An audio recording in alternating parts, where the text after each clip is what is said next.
Welcome back to Solynod Hex, everyone. Today we are holding a one-shot in Solynod Hex.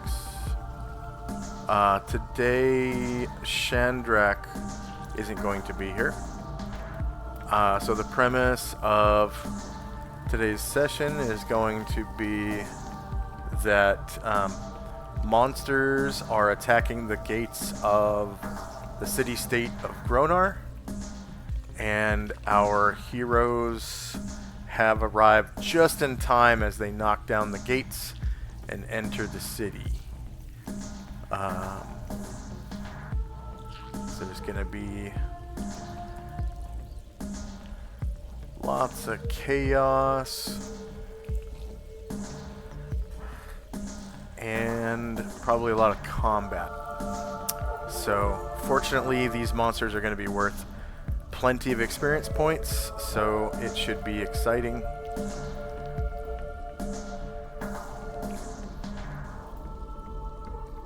And today's session is sponsored by our generous patrons and donors. Thank you very much, patrons and donors, for your generous pledges and donations.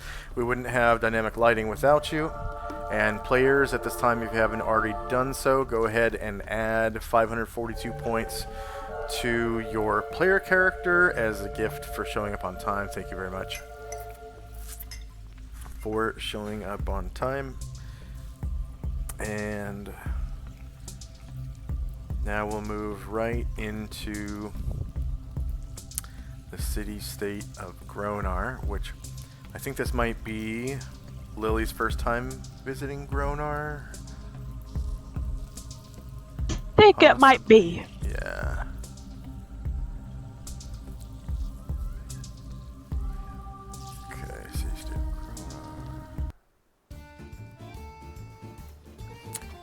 So, Gronar is somewhat of a Little Italy area in the gaming world. It's kind of inspired by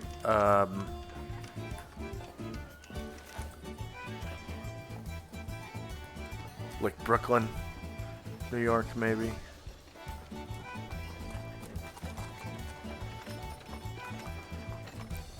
Alright. So, you guys have just like teleported or gated in to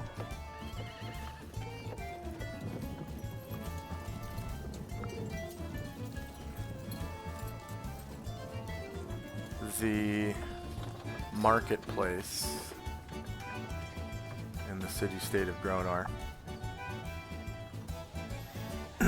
Maybe to do some shopping or something. And let's see.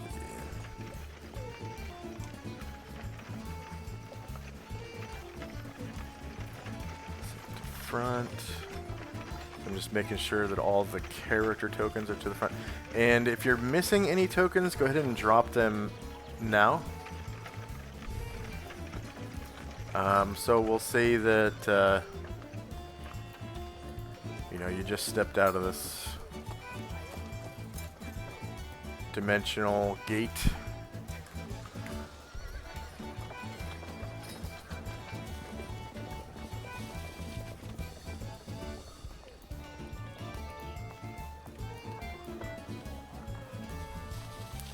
And to your horror and dismay, possibly, there are, people running around with like chickens with their heads cut off. And you can see on the other side of this, oh, I haven't added gates. Let's see.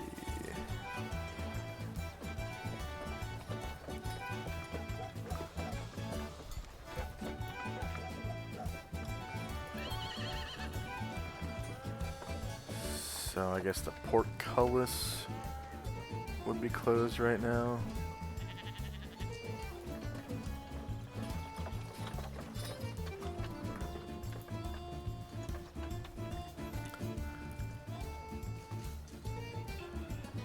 Yeah, this, I think, is some kind of gate.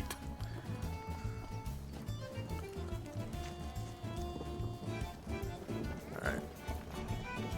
So you can see through the portcullis, the drawbridge is down, and there are these weird monsters approaching. And you kind of look, you know, it's a square, or well, rectangular city, and you can see that basically all 4 gates are under attack. There's one on the north side, one on the south side, one east, one west, and the city is kind of surrounded by like a moat of sorts that's kind of created from this river, the Spoot River, that runs around the city. So it's sort of built on an island in the middle of a river, I guess you could say. And these monsters are weird looking. They look like, let's see.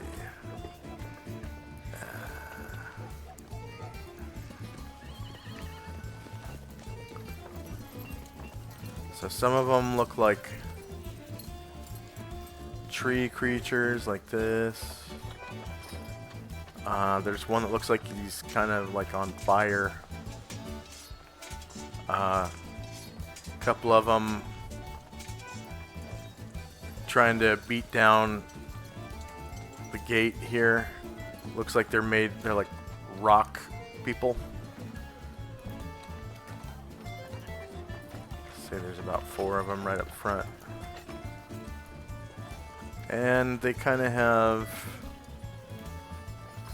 slightly different appearances. Let's try that again.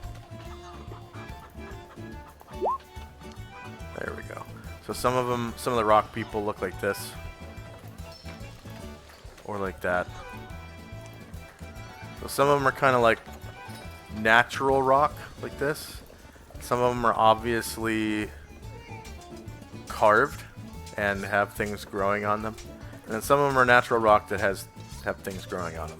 So, and then the one that's on fire is he's big. He's huge. And then there's a couple of these tree guys. They're huge.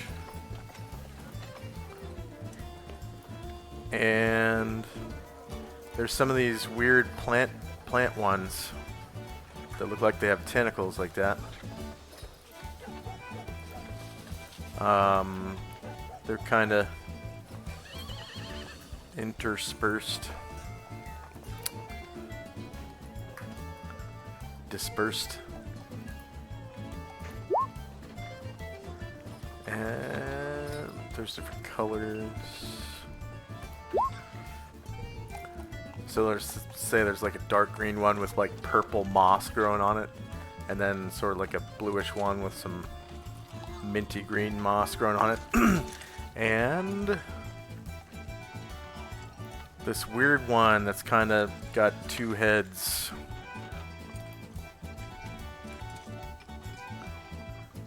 Looks like that. And there's like a force like this at like all 4 of the gates, and just kind of suddenly the southern gate, you know, gives way. Uh-oh. Guess I didn't get all of them. Oh, I'm on the light layer. Shoot.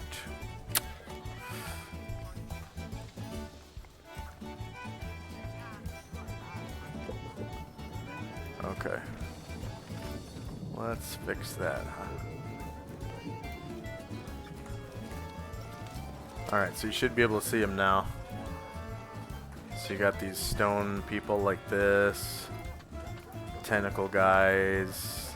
These weird tree things. Big lava monster. And this 2-headed kind of rocky, metally one. Whoops.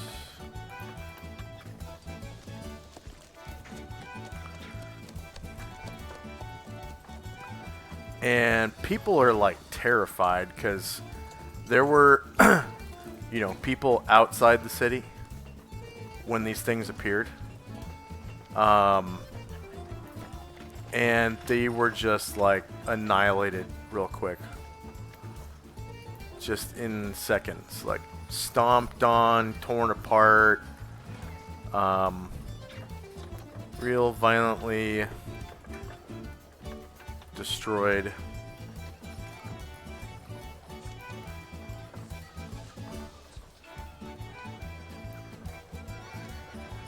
And there's pretty much a group like this at each of the gates. And you can kind of see, because some of them are huge, you can see them over the buildings. So, you know that they're at each of the gates. Something new about Gronar is the Temple of Hades used to be inside the city. Now it's outside the city, like outside the moat. So that's what this is right here. So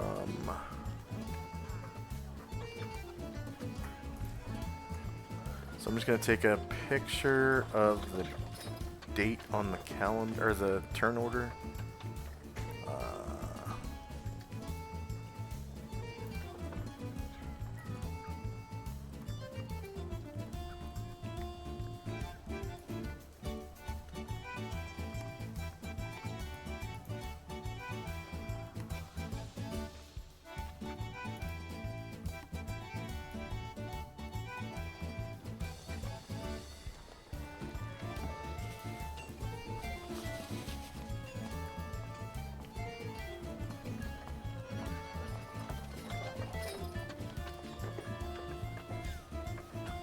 Probably just take green shots of all these things on the turn order.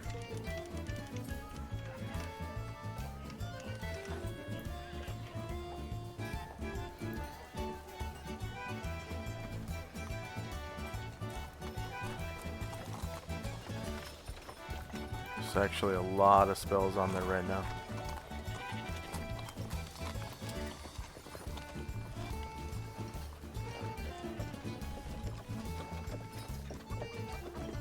Okay.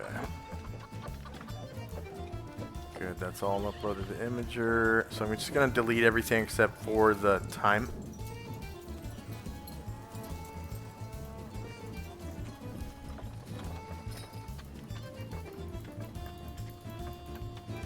And we'll just say that your start time is 7:46 a.m.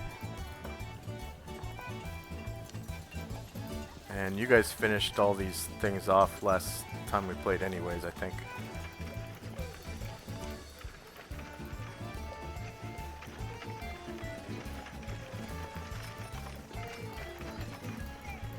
Okay.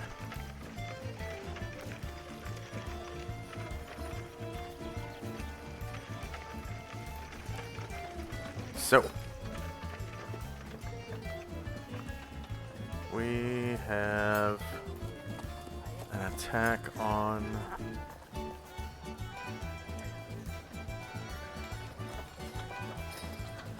the city.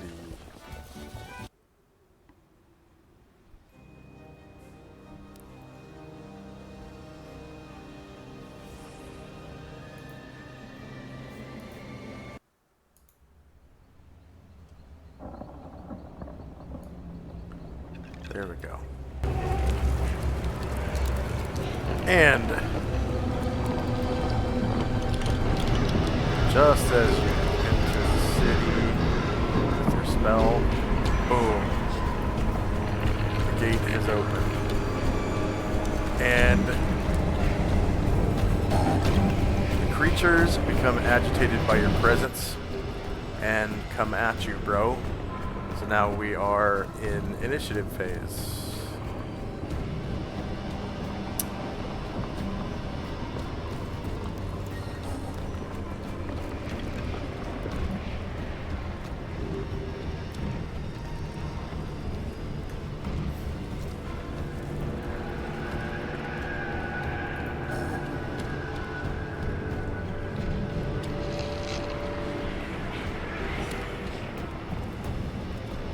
I think these are unlike any monsters you've ever seen before.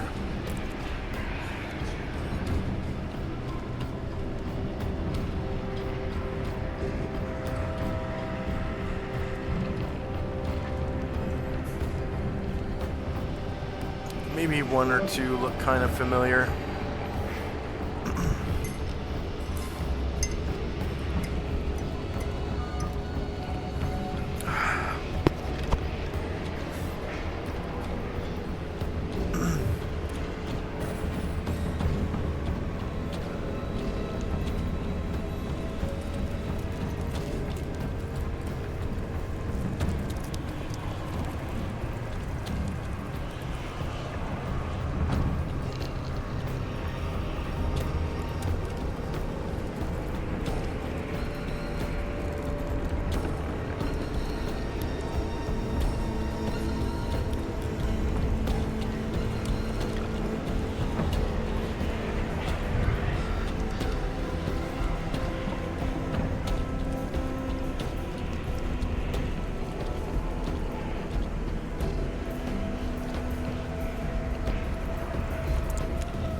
And you can hear the other three gates kind of rattling as these stone monsters are trying to beat them down.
And then, does anyone need multiple attacks?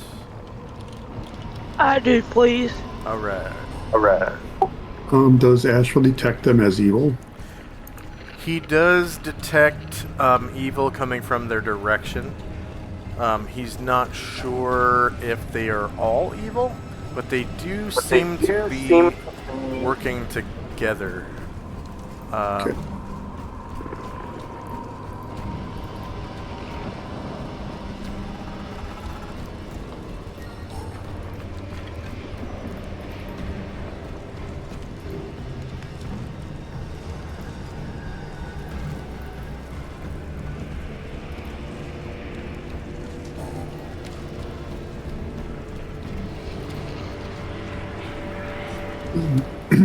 I will need 2 extra for Musashi 1 extra for Zalmond.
Okay. Is anyone still rolling?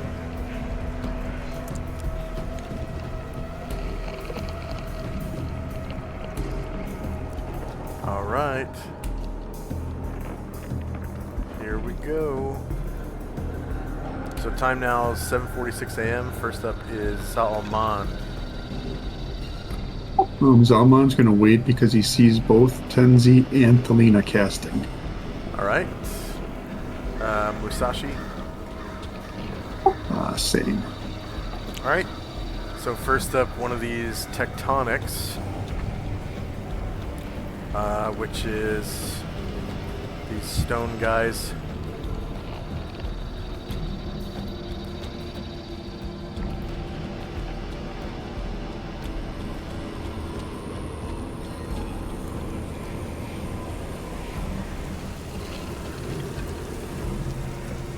So first thing you notice is how slow these things are. So it kind of meanders towards you guys. And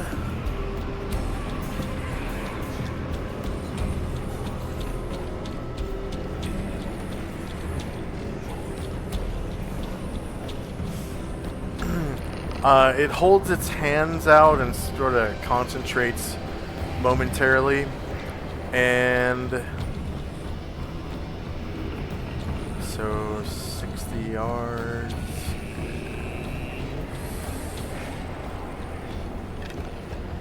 180 feet. So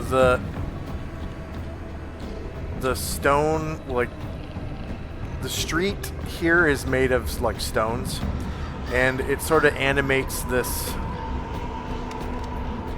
sort of version of itself almost out of the stones in the street. And a rock animus appears right in front of Zalmond. So it just kind of forms itself out of the stones in the street and rises up in front of Zalmond. It is it's about 10 feet tall. So it's this big hulking stone thing right in front of Zalmond. And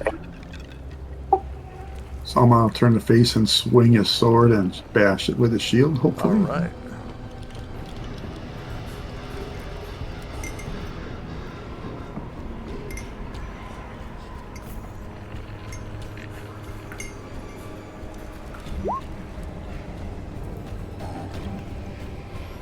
So it is shieldless. -1 is definitely going to beat AC 0. And it's a large creature. So you cause 14 damage with your long sword.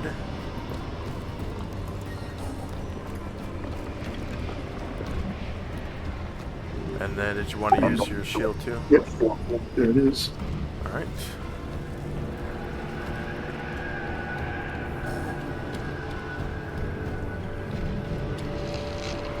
Oh, do I not have daylight turned on? No. Okay, I need to turn daylight on.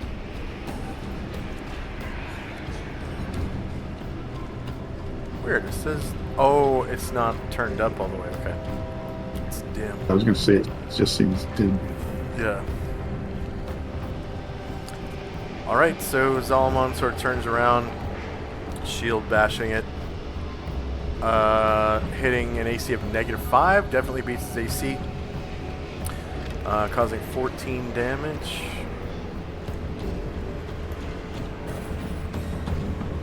And anything else before the creature acts? Was anyone else waiting?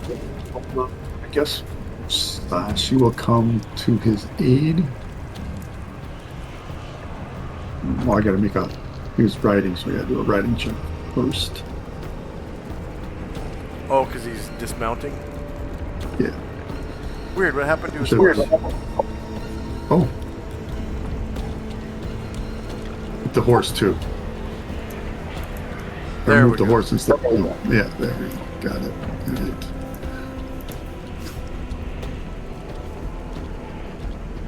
And then we'll just remove these necklaces here, because that will... That's kind of important. You'll see why. She won't come to his aid. Oh. Well, he can dismount. It's just that that's his whole action for the round.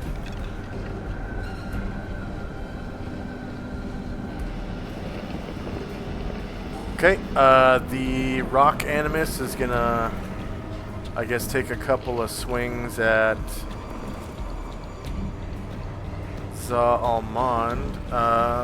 Actually, just one swing. So this big rocky fist, he comes around and tries to punch Zalmond, and it just kind of shatters one of his stone skin charges. So what level was his stone skin cast at? I think 22, but I'm going to double check because I can't remember. Oh.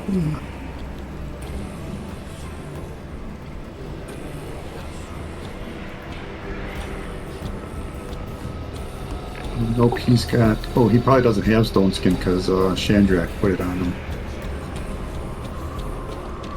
So for the one shot... Yeah, and Chandrak's not here. Okay.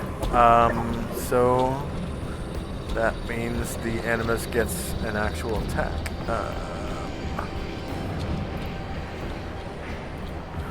So with a big rocky fist comes pummeling down onto Zalmond. This creature is not evil, so it's not affected by his aura. So he is shielded, right? So the rock animus just rolled a 1 and goes off balance. So he kind of misses with this like haymaker type of swing coming straight down from above, and it kind of like his arm curls in, comes between its legs, and he kind of falls forward onto his arm and uses his other arm to try to push himself back up and is off balance. Next up is this melter. So this thing is pretty slow as well. So it kind of lurches forward at a speed of 6 and gets to right about there. And next up is Thelina. Thelina casts Delayed Blast Fireball. Oh yeah.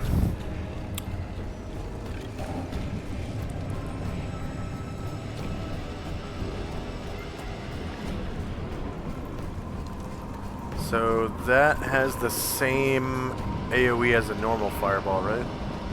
Yes. Yes. Okay.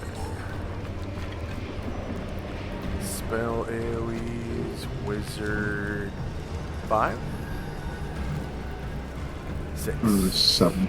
7. Oh yeah, we just used a regular fireball for it, that's right. And 3. Alright. So you can put that wherever you want.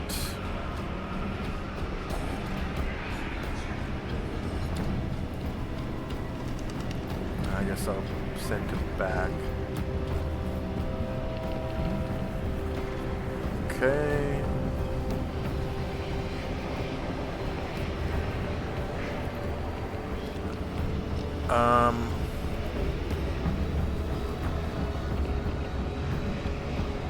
Okay, first one it gets is this Magnarok right here. Roll magic resistance, DB, fireball. Okay, fails its magic resistance and gets a saving throw. Versus spell for half damage.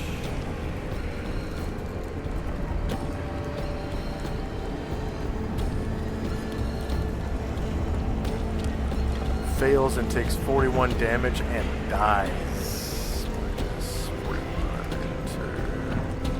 So it just kind of crumbles into a bunch of rocks and metal.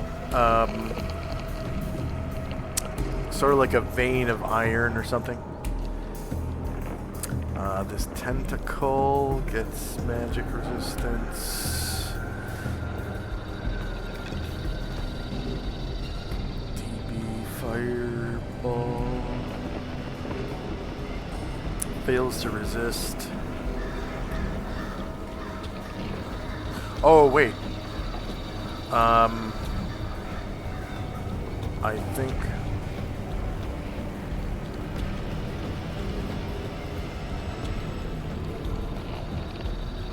something weird's going on with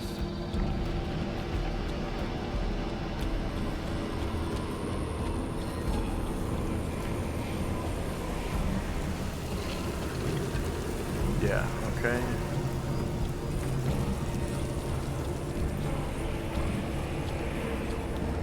Let me re-roll that.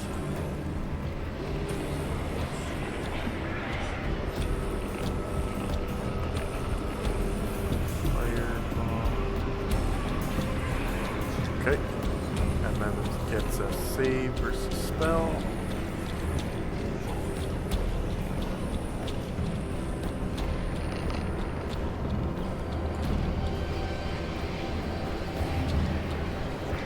That one actually saves and takes 20 damage.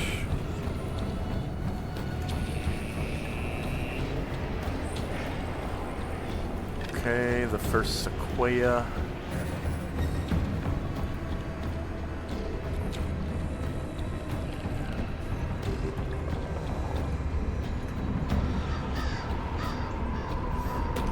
Fails its save, or sorry, fails its magic resistance. Gets a saving throw.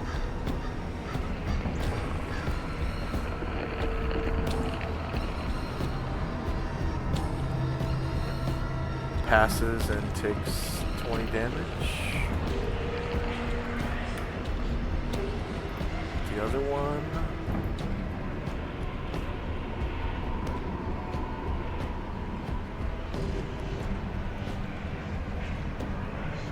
Also passes and takes 20 damage. Okay, the closer of the two tentacles.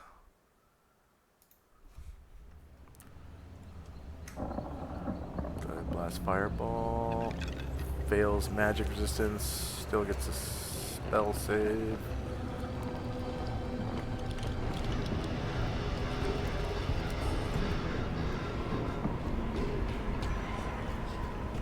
Wow. Fails its spell save as well.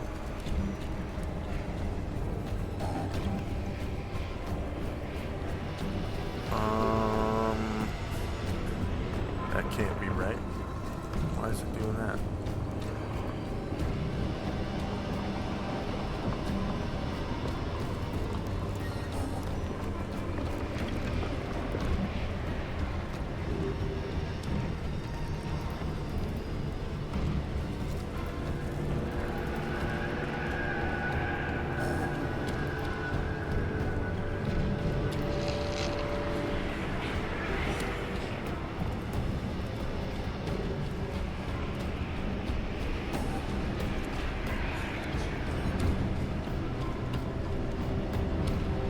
Okay. Yep. That is correct. And takes 41 damage. And then...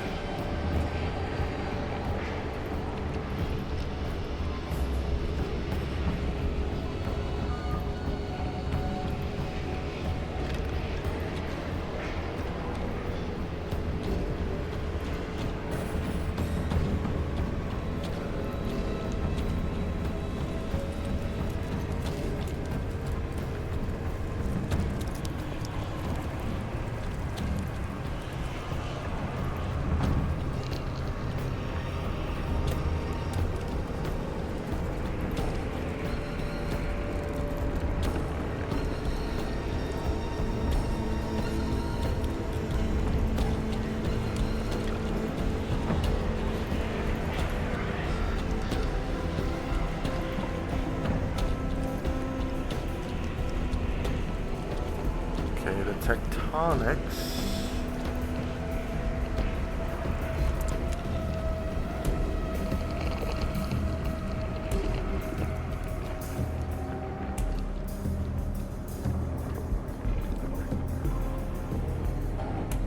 I don't think they have any kind of resistance to fire despite being made of stone.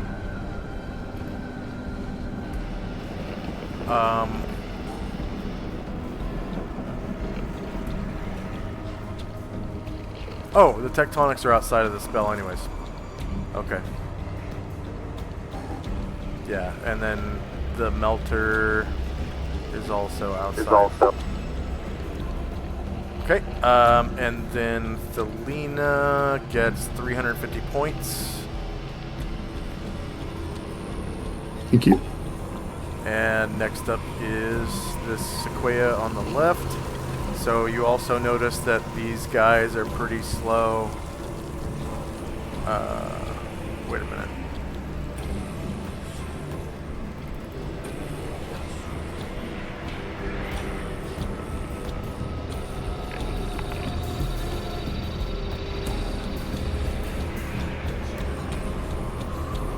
That's weird.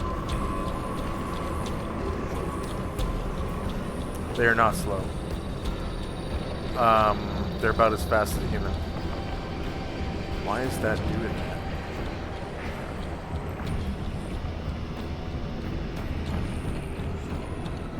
So then this guy gets right about there.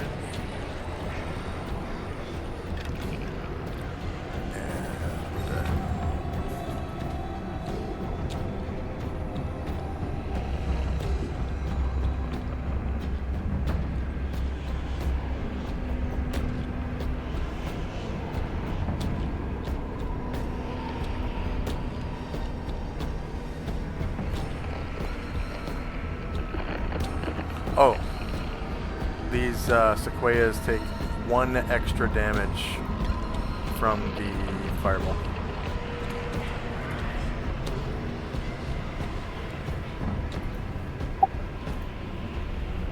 One per die or just one?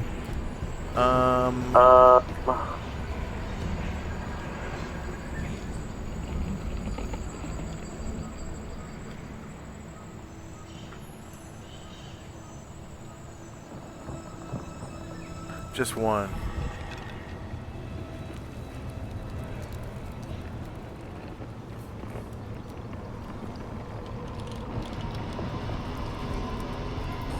And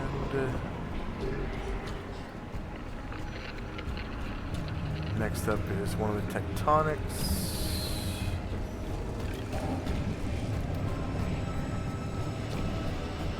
And actually,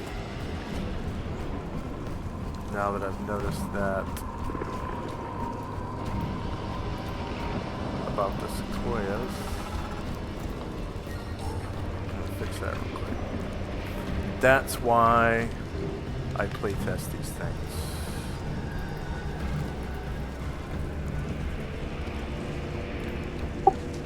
And I think that delayed blast fireball damage is incorrect. Possibly. Oh. Because it should be creates a fireball with +1 to each die. It looks like it's just rolling a +1 to the total number. Oh, yeah. Okay.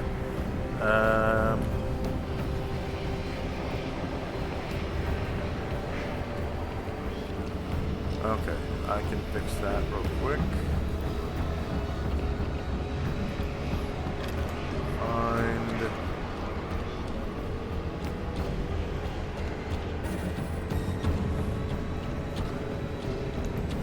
Delay blast fireball.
Okay, go ahead and re-roll the damage.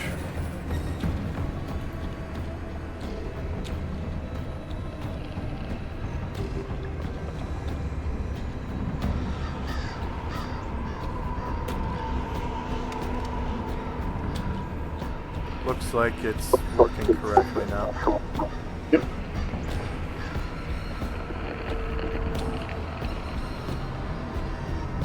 Okay. So that is...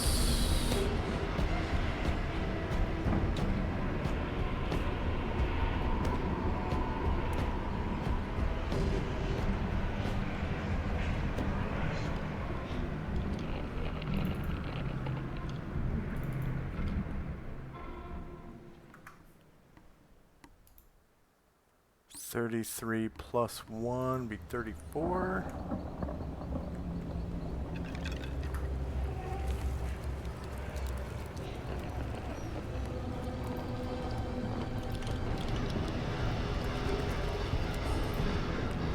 Minus 34. Okay. So, a lot more damage. And then that was just the sequoias. So back to the tentacles.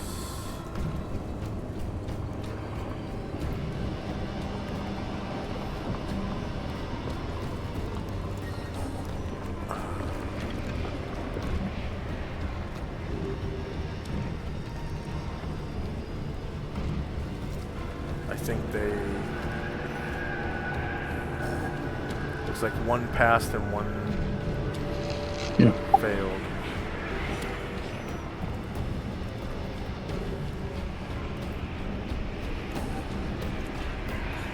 There we go. And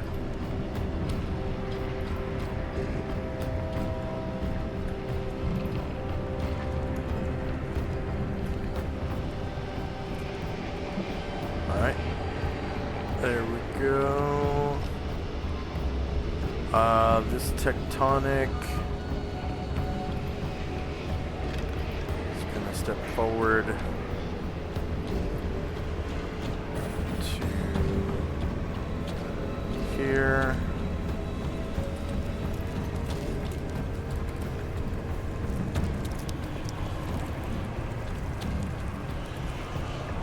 And 2 rock animuses. Rock animi up here. One in front of Ashriel's horse. And one in front of Musashi.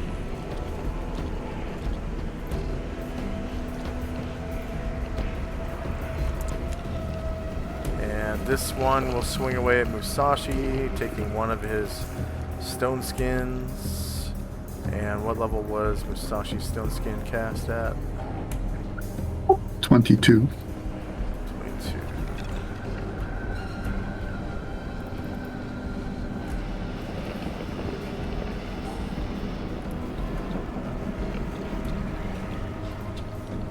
And this rock animus will take a swing at Ashriel, but Ashriel has protection from evil, right? Always? Yes. So, Oh wait, it changes. It changes at with his new form. Attic. Nope, I guess it doesn't. Never mind. So, that's right. This rock animus is not evil. So, does Ashriel have stone skin as well? Yes. Okay. 22. 22.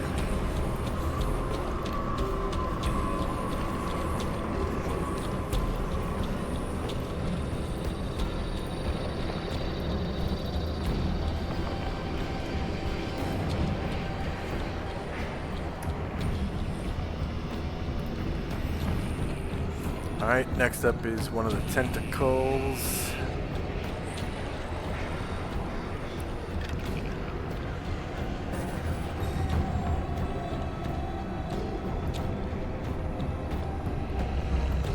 Alright.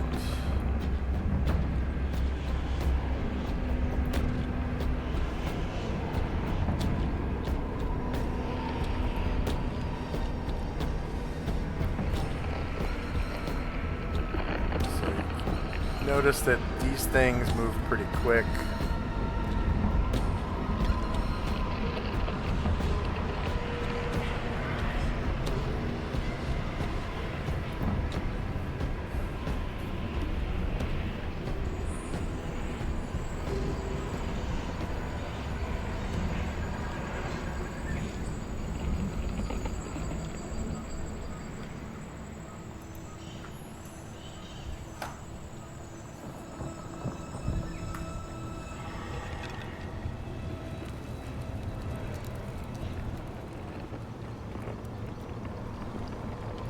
Oh.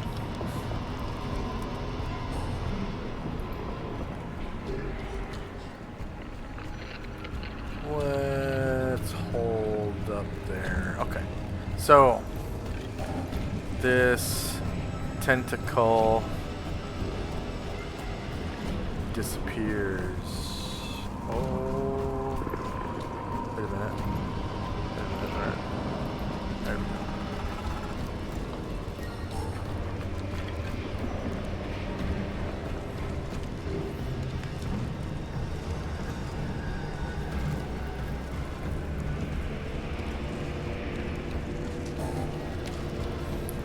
So it looks like its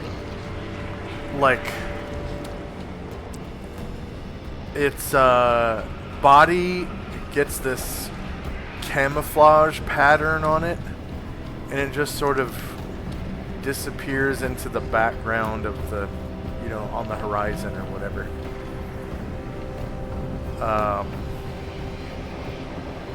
Next up is on the Sequoias. So this one.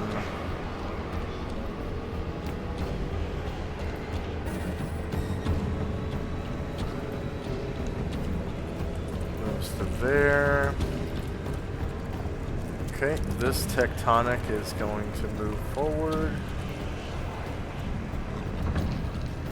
to right about there, and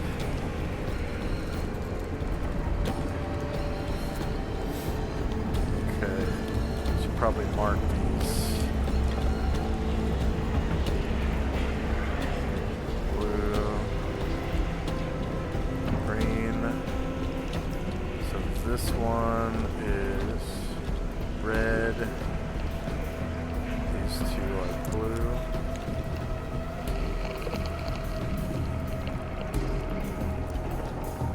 And another rock animus appears right behind Tenzi's horse.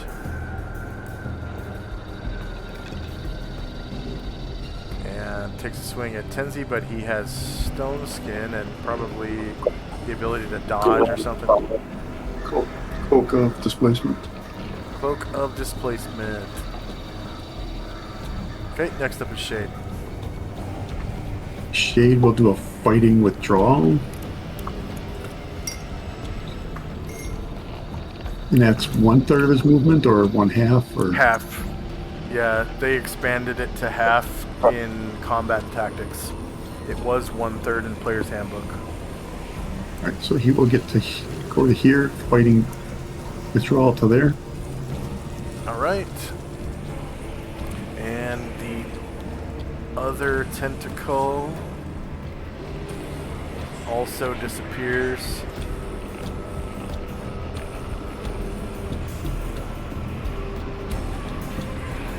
Alright, I guess I have to take a riding check of the horse. Get off. Oh, you're dismounting? Yes. You can Okay. shoot while you're on, right? If that's what you're doing. I Yeah. don't think so.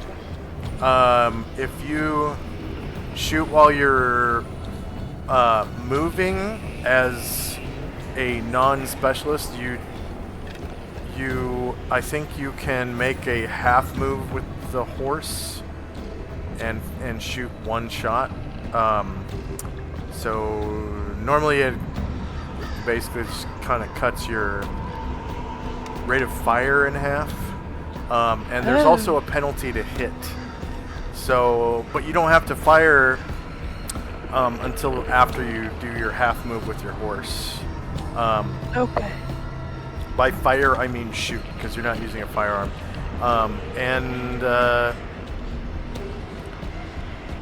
Shooting while moving on horseback,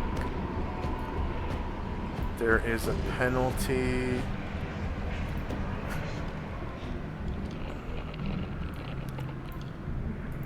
Let's see, tables, movement while tracking, missile weapon ranges,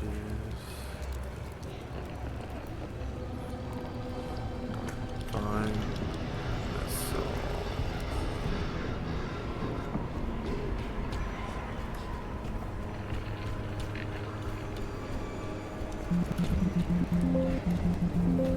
Maybe that's in combat and tactics.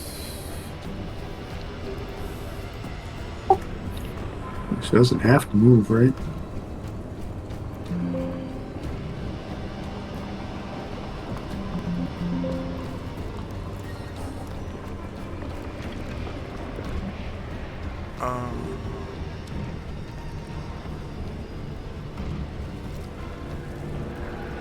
Silently moving the figures, moving through other figures in combat, removing disadvantages. We'll just say that it's a minus 2 to hit, I guess, for now. I Okay. don't see where the table is. So move or don't move? You can do a half move and shoot one shot, but you don't get your multiple attack, and you have a minus 2 to hit. in addition to range categories. Okay. Does she have to move? No.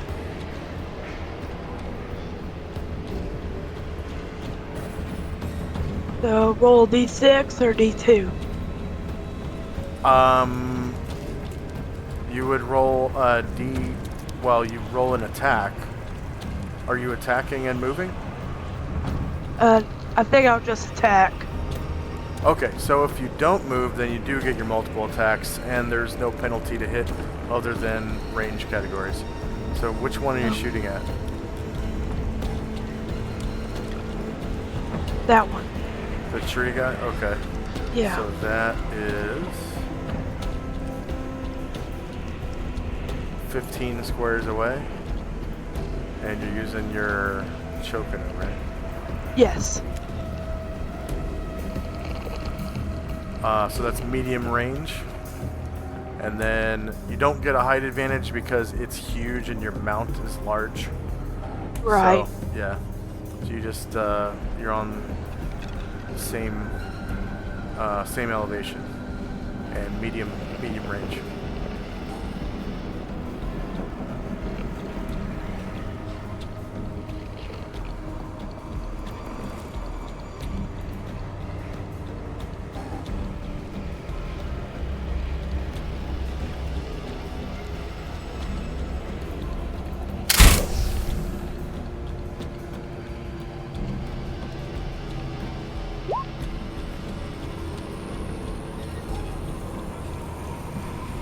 Okay, that's going to be a miss. Oops. Because the creature is shieldless. Yeah, you rolled a 3 on the die. Next up is the last tectonic. So it is going to move closer right about there. And then I will give it a brown square, or brown marker. And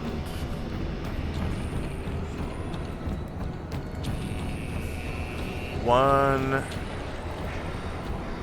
rock animus rises up right to the side of Lily.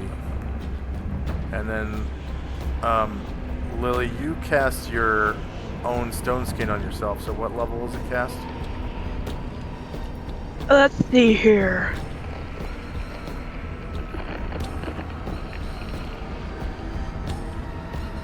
Level 10. Level 10.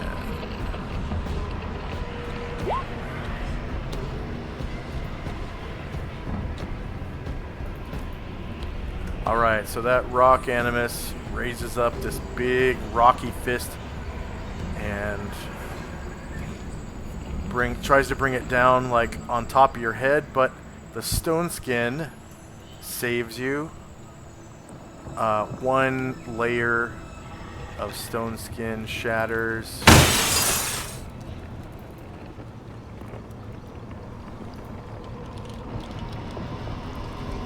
And the Magnarok is dead, right? Yeah, Magnarok is dead, so let's put him on the map layer. Next up is Tinsy. Tinsy cast Blade Barrier. Blade Barrier. FTW. For the win. And it looks like I forgot to roll Yasuma and Atriel. Alright, go ahead and roll just to get them on the tracker, and it is time for their action because the very next line is a multiple attack. So I can't remember if that's a wizard spell. Priest 6. Okay.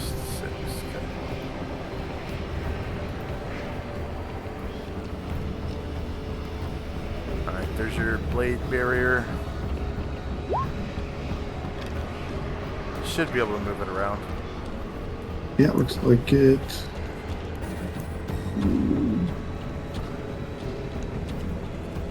Yeah, I guess like that. Alright.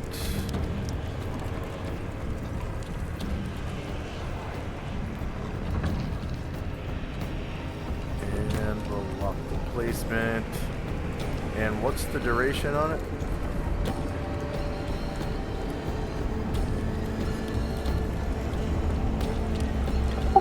— 60 rounds.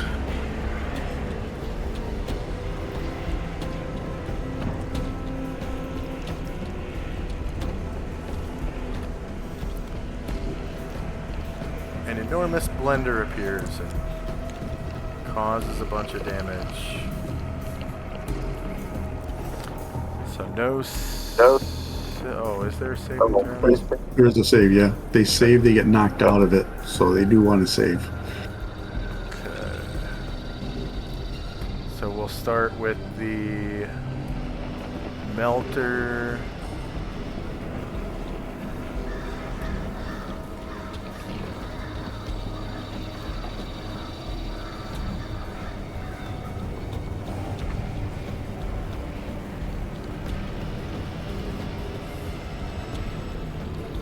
That's a save versus spell, right?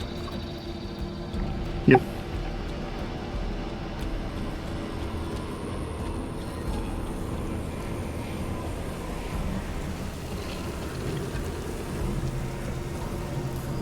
Okay, the melter succeeds.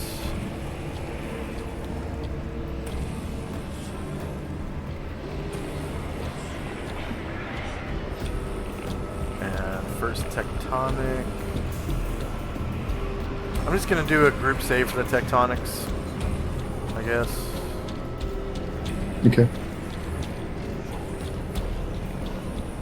They count as.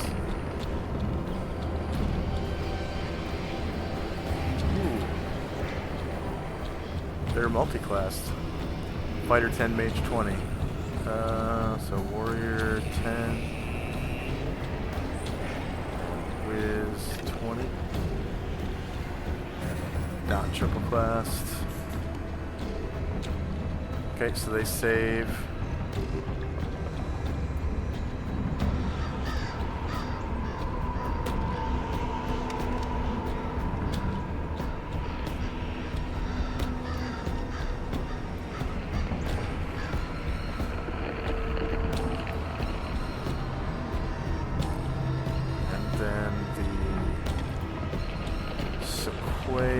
Actually, both Sequoias.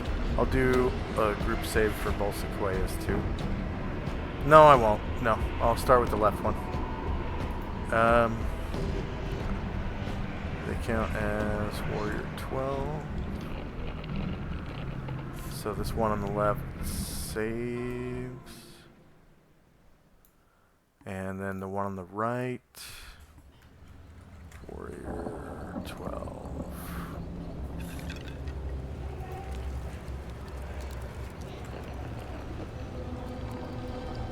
Not multi-class, triple class. That one fails, and what's the damage? 41.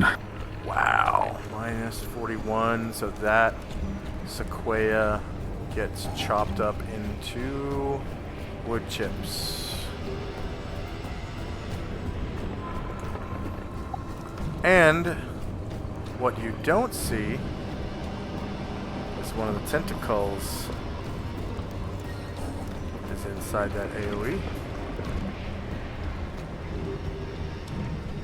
Gets a save.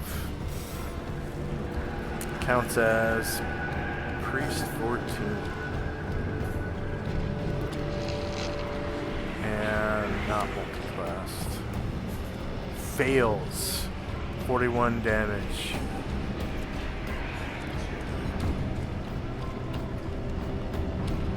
And survives. Wow.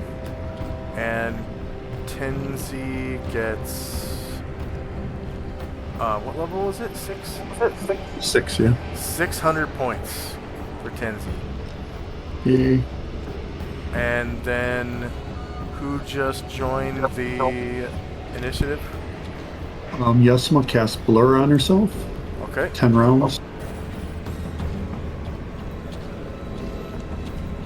Then Ashrael casts one of his new innate spell abilities, Bold Monster.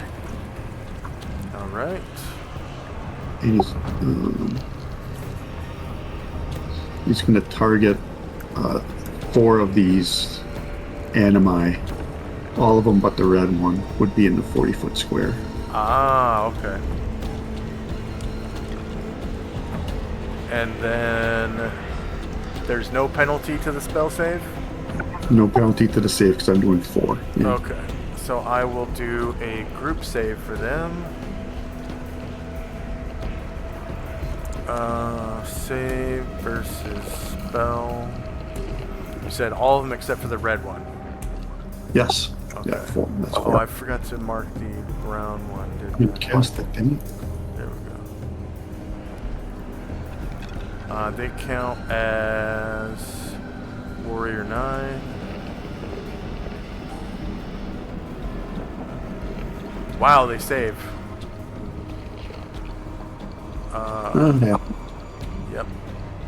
And that was it for the people Yep. who just joined. So next up is Almon's first multiple attack. Swinging that sword at that rock beast.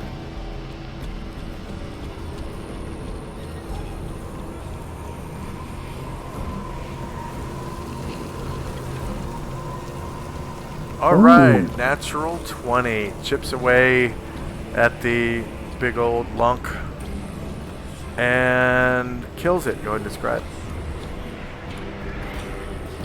He slashes as hard as he can, and somehow, with the magic of the sword, pierces through the metal rock, cutting off one of its arms, and it topples over into a heap of rubble. Yeah. All right, Musashi. Out of movement. And Lily has a multiple attack. Yep. Now you have one that's point blank. Oh, wait, no, that one... Wait a minute. Wait a minute. Oh no, the rock animus HPs are all connected. Oh, That right. is why we... That is why we playtest.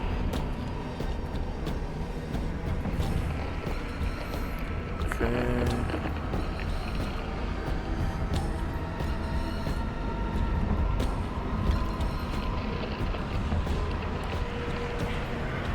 Save changes.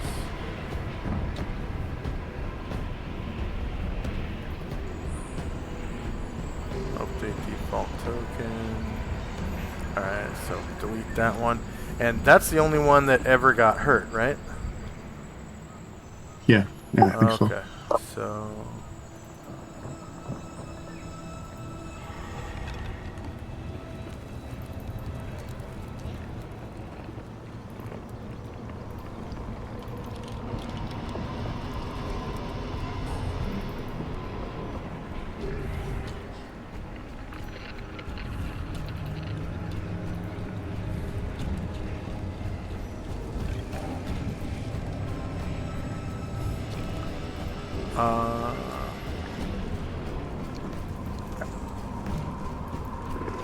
Are we ready now?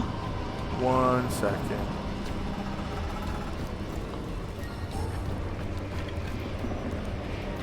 Okay. Yep, you can go ahead. Is it too close for my Chokuno or no?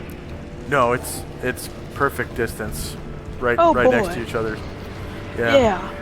And it can't do an attack of opportunity against you because you're shooting at it. So Right. if there were 2 of them right next to you and you shot at one of them, the other one that you didn't shoot at would get an attack of opportunity against you, but there's only one.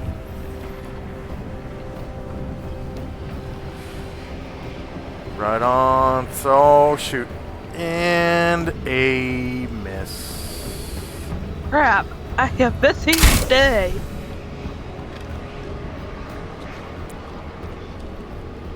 Rats.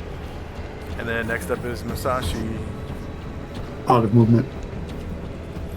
That's right, yep, because he dismounted. Okay, end of round. Was anyone waiting? Okay, initiative phase.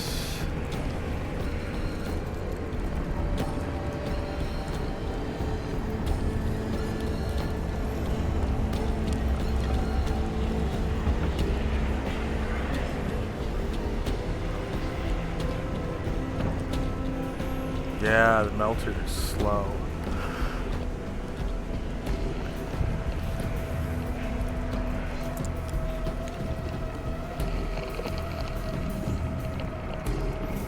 Oh, that's right. And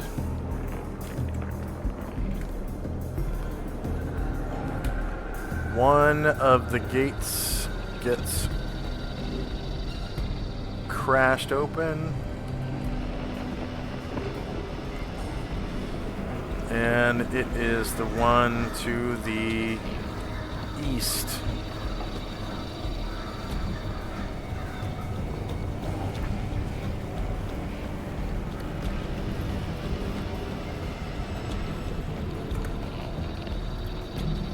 So more actors have entered the fray.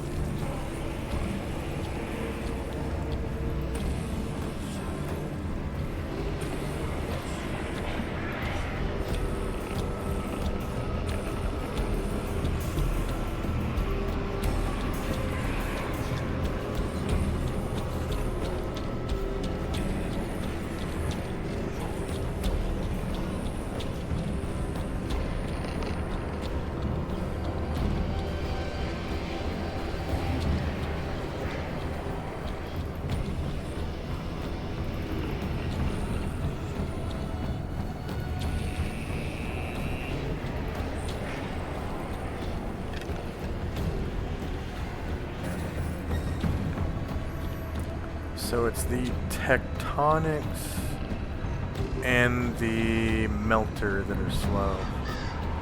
They move at 6. Everyone else moves at...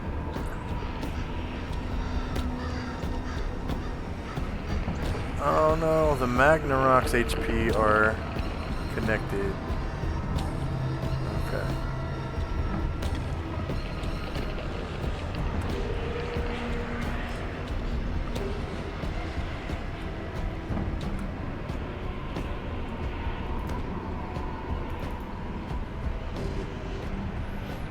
Yeah.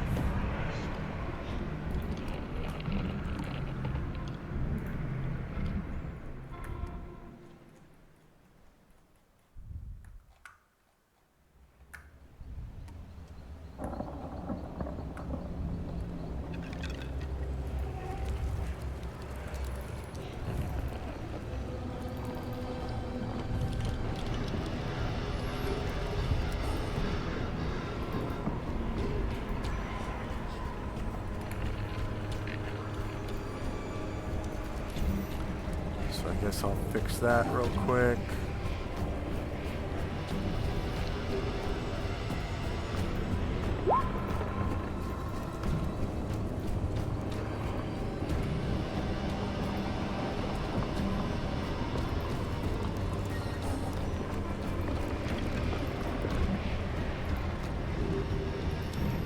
I guess I was in a hurry when I did the Magnarok and the tectonics.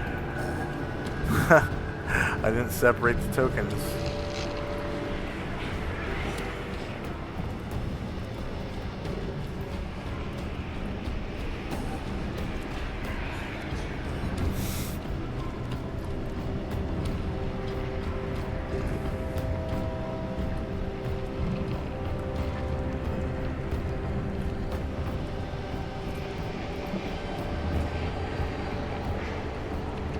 Wow, Astral with a 0.11.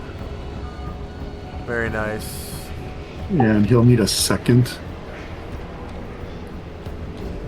And then, I had a question. What is the size of the rod? Is it small, medium, or large?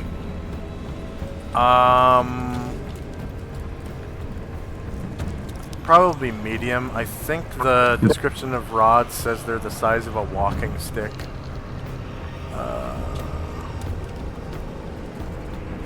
Okay, here's your second line.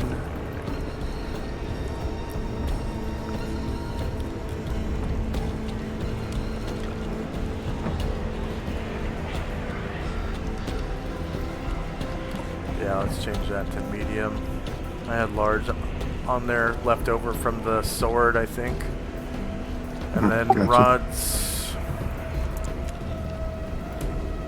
rods have a speed too.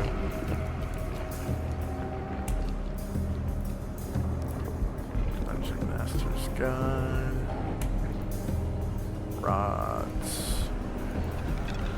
Rods are about 3 feet long and as thick as your thumb. They're normally found in cases or similar storage places. Rods can be fashioned from metal, wood, ivory, or bone. They can be plain or decorated and carved, tipped or not. Rods are powered by charges unless noted otherwise in the description of a particular rod. Each time the rod is used, one or more charges may be expended. Characters not automatically know, yada yada yada. A rod can sometimes be recharged. When a rod is discovered, normally contains X amount of charges. However, while rods almost never have more charges than this, it's possible to find a rod with significantly fewer charges. I think there's a table. But I'm almost certain I have it built into a macro, so find initiative.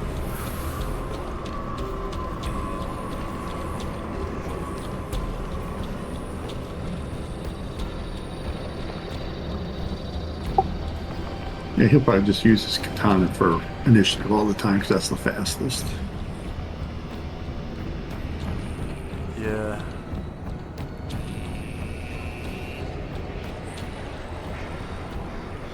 D10. Crit success 1, crit fail 10, plus 1. I guess rods have a speed of 1. Wow. Oh wow.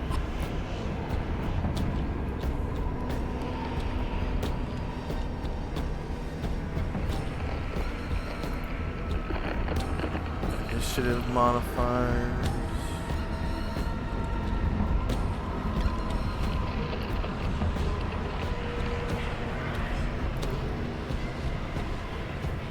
Yeah, they do. Speed of 1. That's crazy. Okay. Is anyone still rolling initiative? Alright, here we go.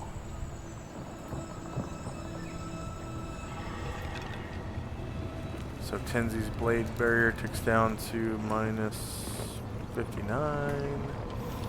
Time now is 7:48. Yesima's blur has 9 rounds left. And first up is Ashriel. Oh, his appearance has changed too. I should probably describe what he looks like. So he's a monadic deva now.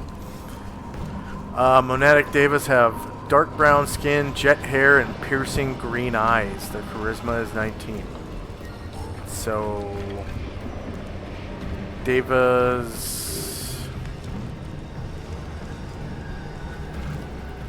inhabit the good aligned outer planes. These proxies of the powers appear as stunningly handsome male humans with large feathery wings fanning gracefully from their shoulders. And now he has dark brown skin, jet hair, and piercing green eyes. So I think his token actually might have an afro. Maybe not. It's just long hair.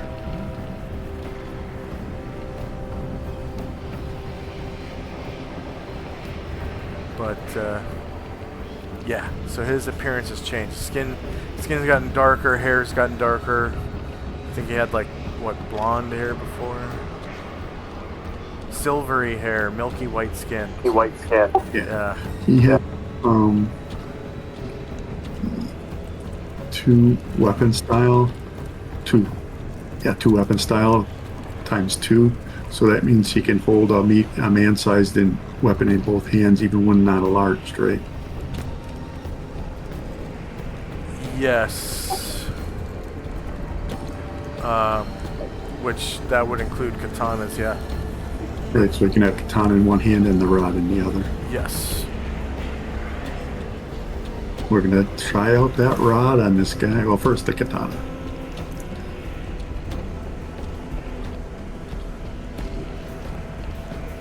And I can say that these are categorized as golems just because they are construct technically. The animus I'll categorize as a golem. And of course the animus. Oh, I didn't put a size for the animus.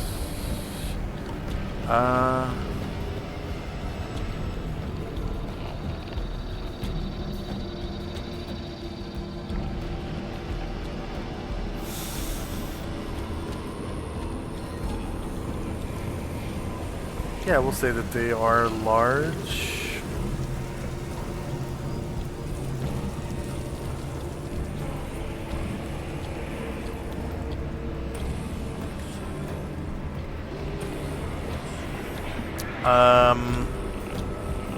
And they are shieldless, so -1 beats AC 0, and you cause 22 damage to that animus.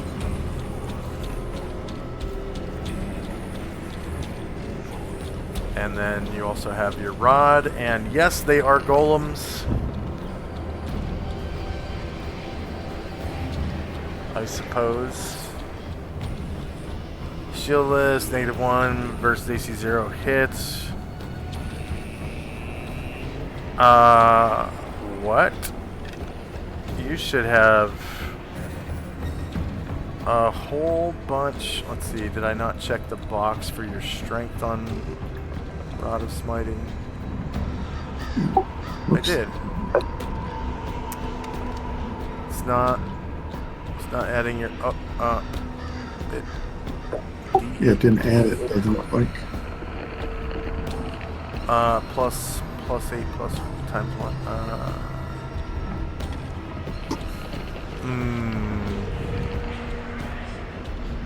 Maybe.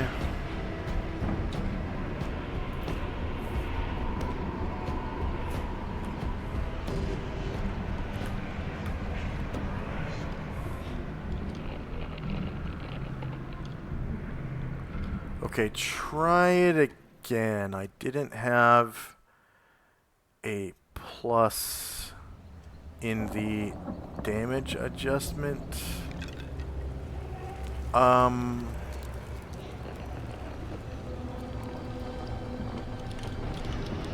Slot on Rod of Smiting. Hopefully that will make the difference. No, it didn't. G plus 0, 3.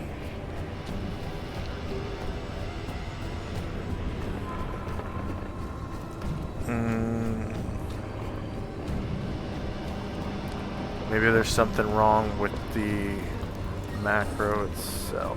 So let me check here.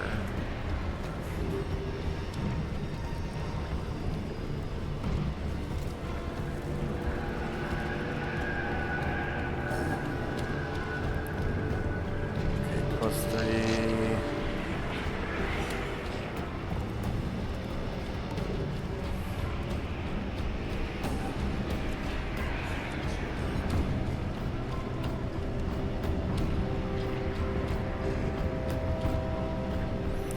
Okay, apparently I don't need the plus because I have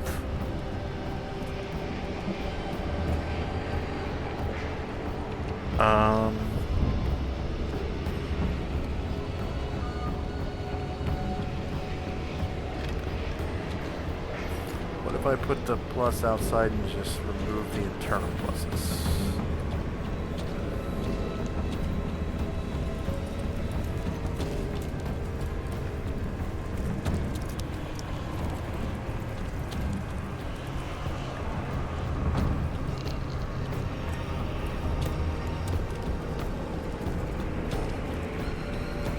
Okay, try that again.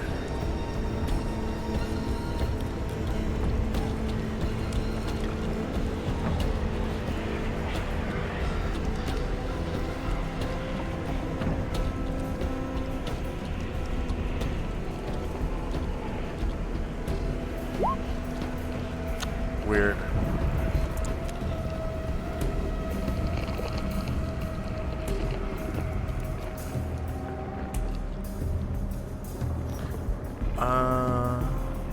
What if I put parentheses around D8 plus 3?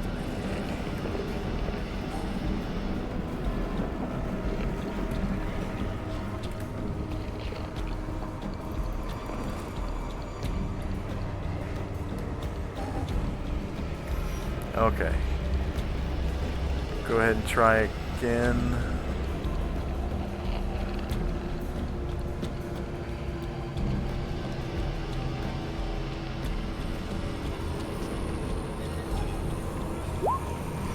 Man.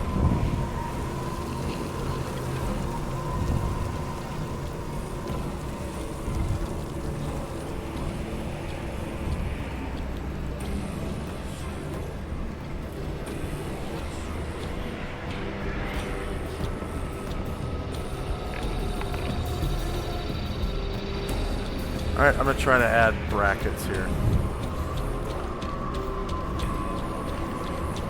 That way the operation is done internally.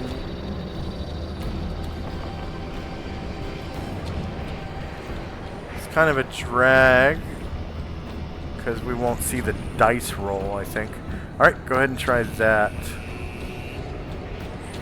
plus 3.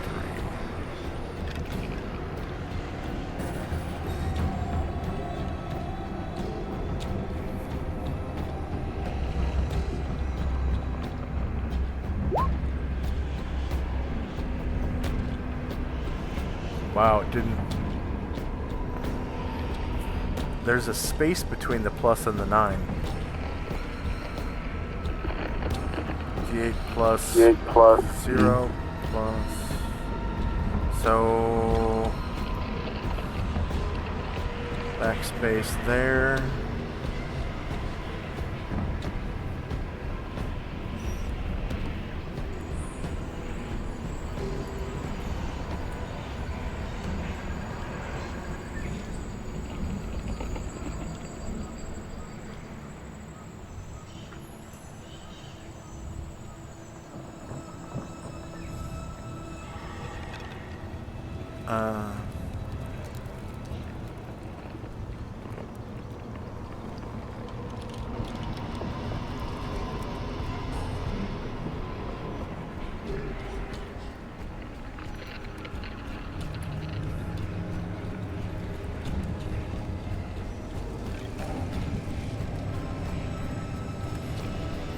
I wonder if that'll work.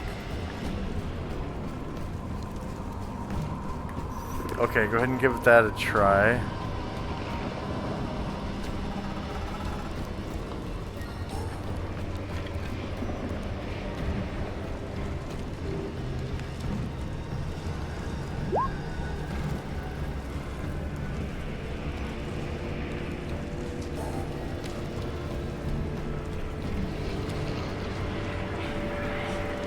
No.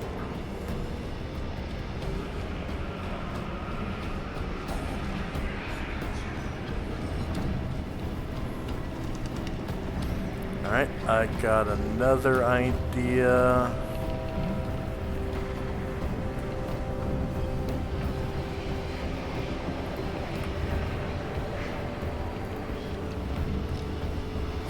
put it back in parentheses. And then we'll give it a ×1. Let's see how that...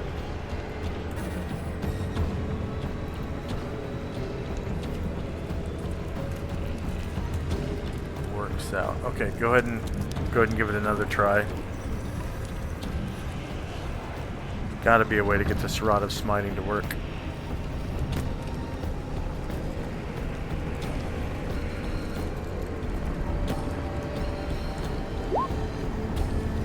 Man.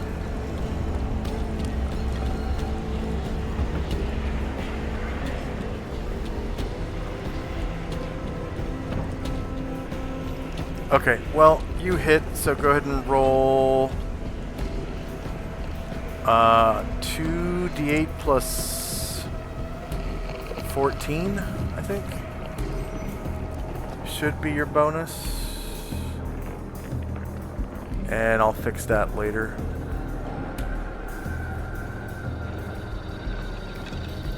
Okay. And then you're not enlarged, right? Right. Okay. So minus 22. There we go. Zalmond. Zalmond will...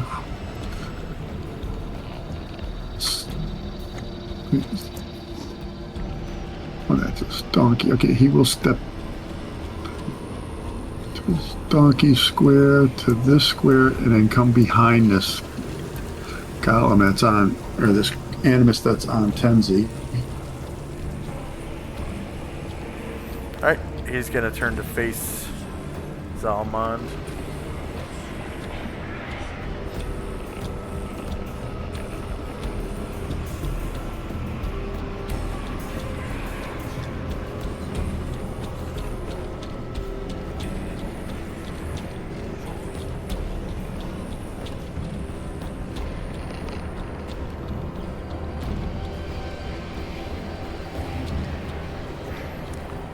Alright, yeah, it is shieldless. -11 is definitely going to beat its AC of 0. You cause 18 damage to that animus. Comes around with a shield, punchy in the side of its rocky head. Punchy, punchy, rocky, rocky. Crit. And confirmed crit. So that's another 15 damage as you crunch into this animated rock creature.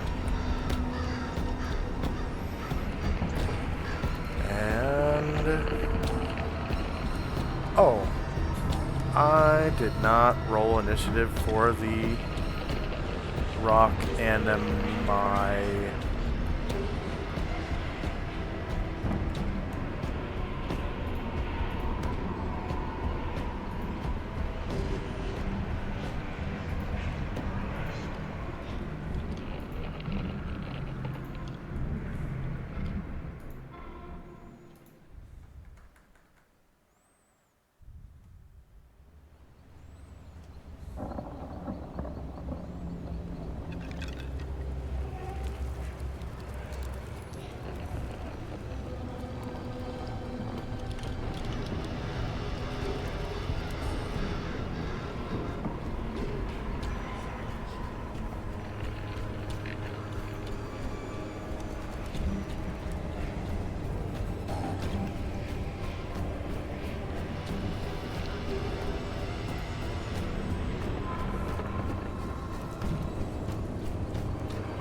Okay. Alright, one of the tectonics.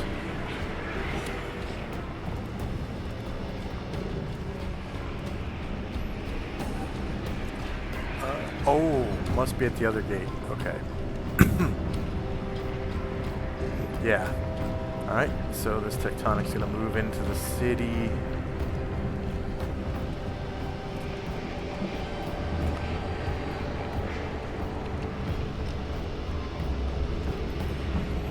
And next up is Musashi. With a Kiai shout, he attacks the creature in front of him with his katana.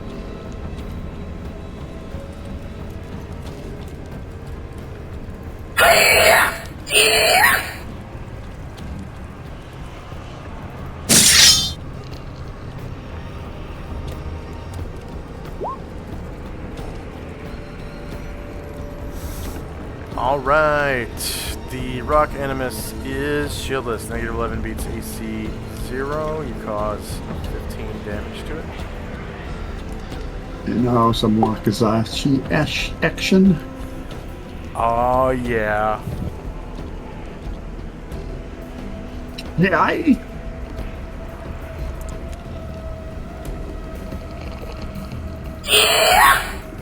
Negative 13 beats AC 0, causing another 15 damage.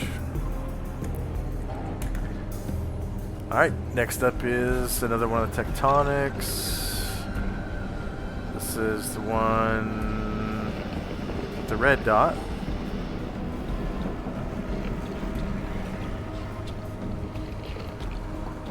And the next Tectonic must be at the other gate.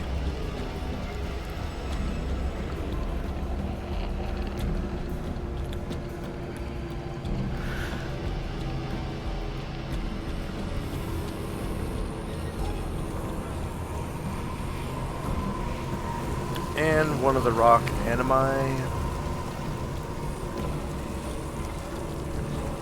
Blue. Takes another swing at Ashriel. Shattering one of his stone skin charges. Next up is a Melter. Melters are pretty slow.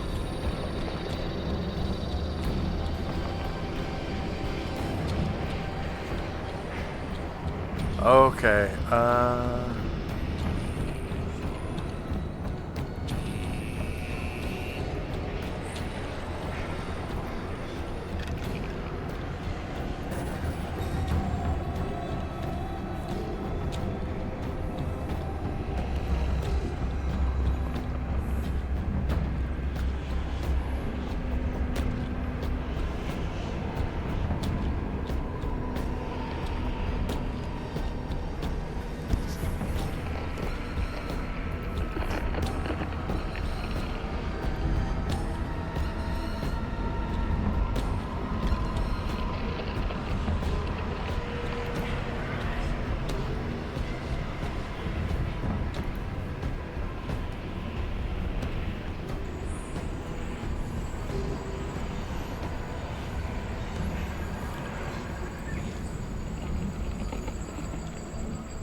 so Musashi feels his armor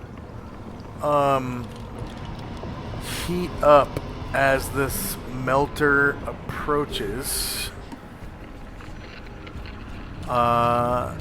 It becomes very warm and uncomfortable to touch.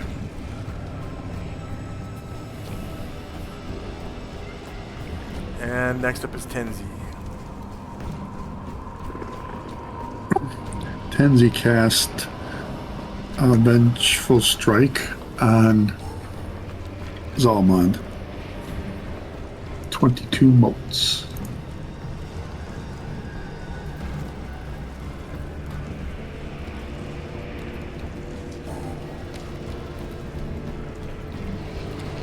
And it lasts.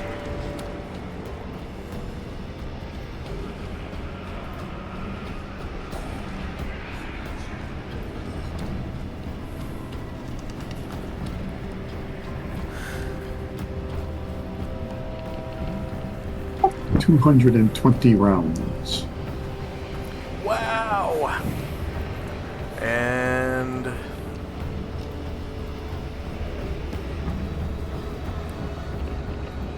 Almond. Attributes and abilities.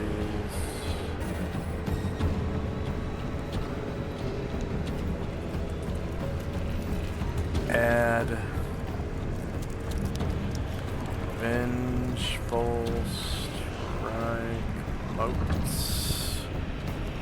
22 motes, you said? Yes.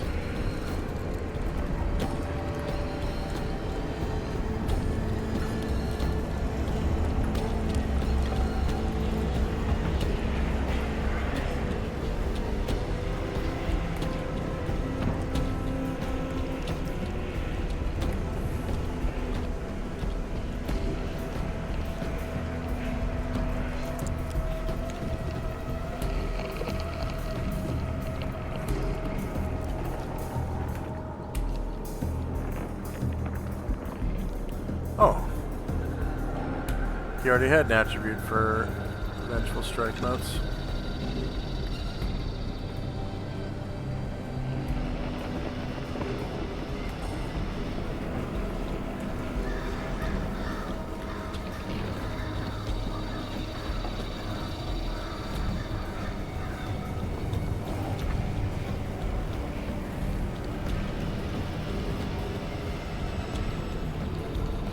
Right.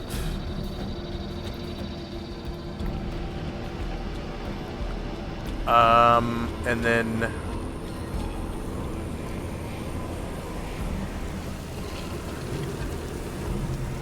what level is Vengeful Strike? 5. So Tenzi gets 500 points. Next up is the Rock Animus that is facing Zalmond. And it will try to attack Zalmond, shattering one of his Stone Skin charges, and then oh no, he's the one that doesn't have Stone Skin, right? Yes. Okay. But now he has Vengeful Strike. Now he has Vengeful Strike. So this Animus will try to attack him.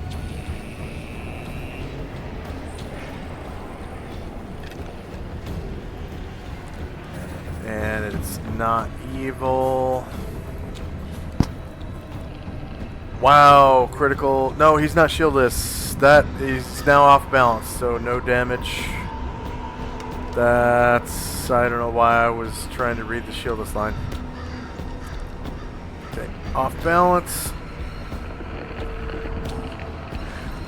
And then one of the sequoias is going to move.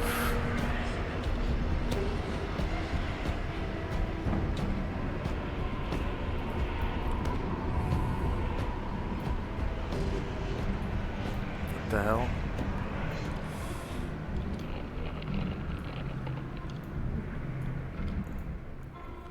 Why can't you just go there? Yeah, jeez. Alright, and try to attack Musashi. The Sequoias have 2 attacks per round, so...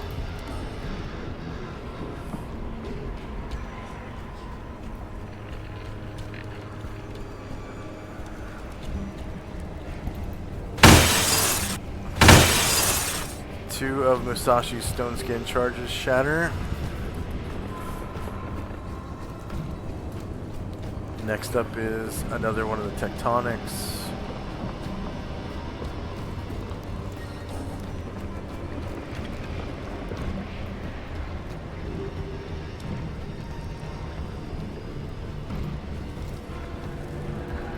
And then a Rock Animus.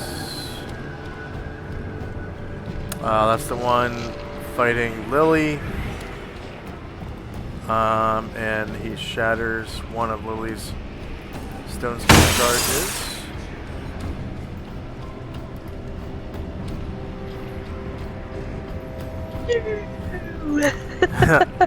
And another Sequoia, probably at the other gate.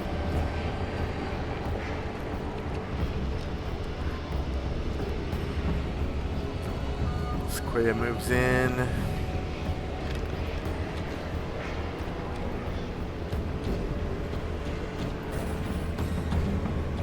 Okay, a tentacle.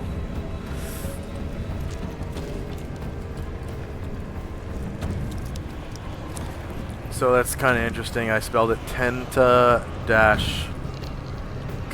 like that.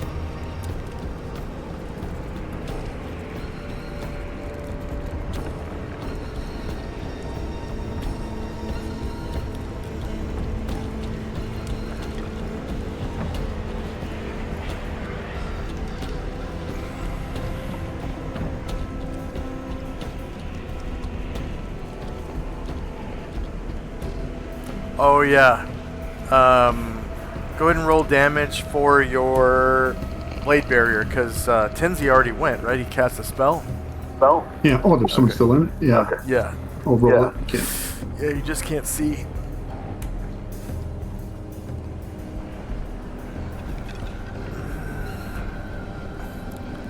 And they don't get a saving throw for the second damage, right? Nope. Right? Nope. Okay. Good. I don't have a button to roll again. I don't know if it just stays 41 for the whole time. I guess you could just roll the template for it. Okay.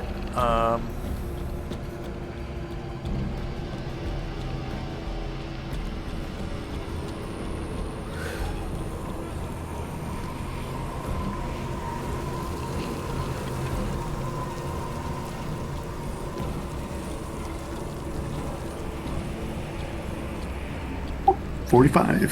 Nice. Yeah, so you kill a tentacle. You kind of hear the blade barrier go, and look over and see a tentacle getting chopped up in the blades of the blade barrier.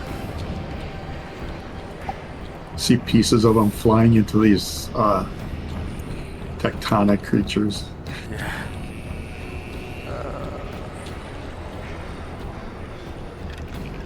Okay, next up is Yesima. Yesima pulls off a bead off of her necklace of missiles and throws it.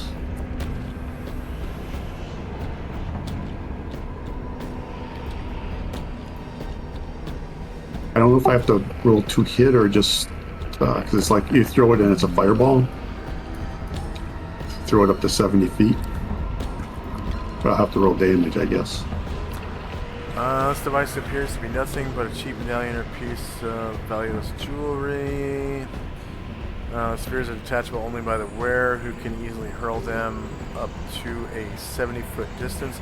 When they arrive at the end of their trajectory, they burst as a magical fireball. The number of missiles and their respective hit dice of fireball damage are determined by rolling 1d20 and consulting the table below.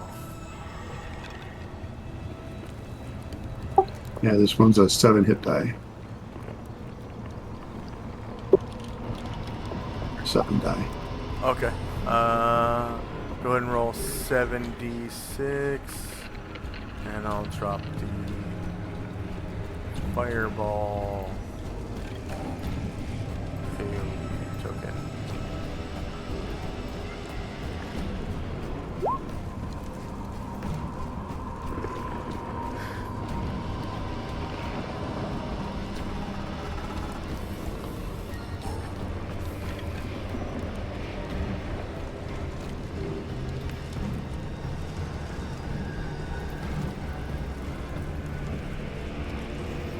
Okay.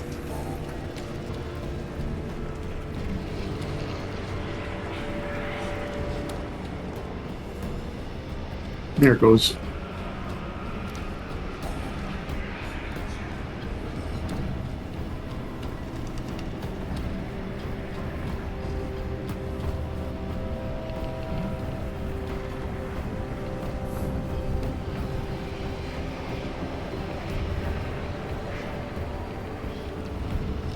Alright, so the melter, it has no effect on him. the tectonic, it's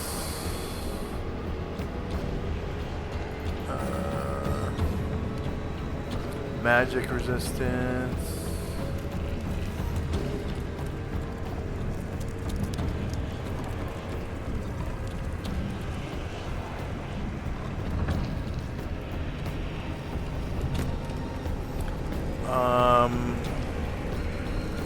I guess I'll roll all 3 of their magic resistance individually, and for the ones that fail, I'll roll a group save.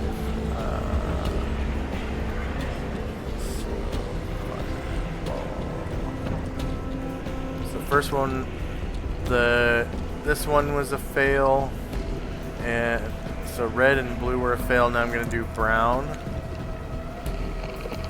I don't know why they call that color brown. It looks more like orange to me, but it's whatever. Fireball. Okay, so this one resists it. So I'm going to roll a group save for red and blue. So save. Spell.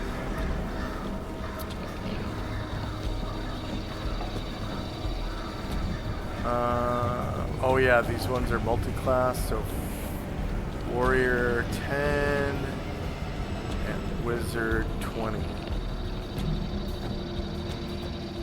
Okay, so they save. So half damage for that would be 14. Minus 14.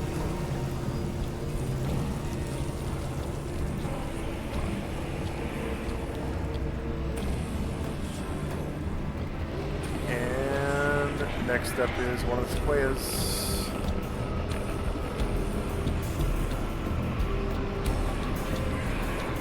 Must be at the other gate. Yeah.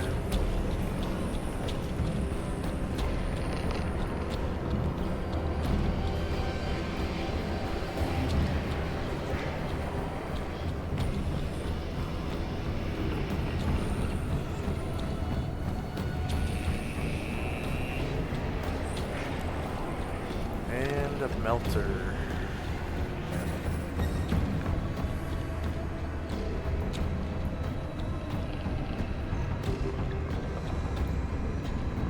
And tectonic.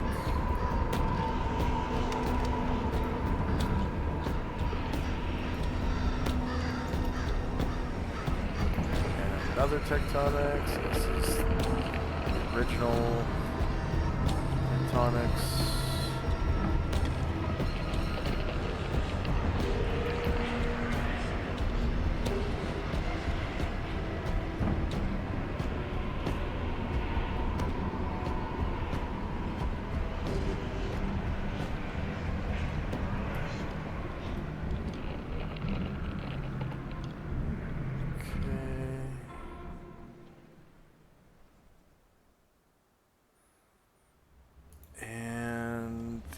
Rock at the other gate.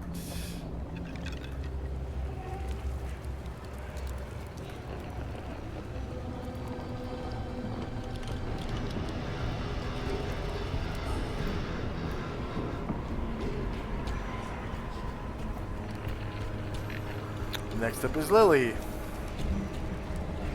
Alright, guess I'll hit him. Guess I'll try to get the one in front of me again. Yeah. Rock Animus. Yep.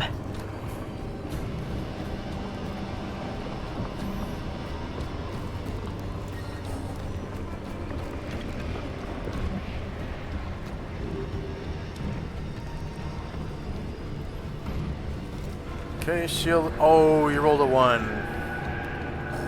Crap. Oh no. Selena. Felina uses the staff to cast Conjure Elemental. Ooh. I think I'm going to do rock. Or earth, I guess. Earth. Okay. it's And then is there a And button then on is there there for you a to button on hit? there for you to...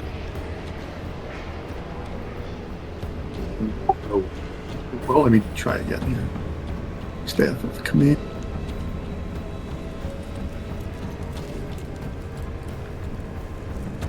She doesn't have a button for the staff. She has staff of command, not staff of the magi.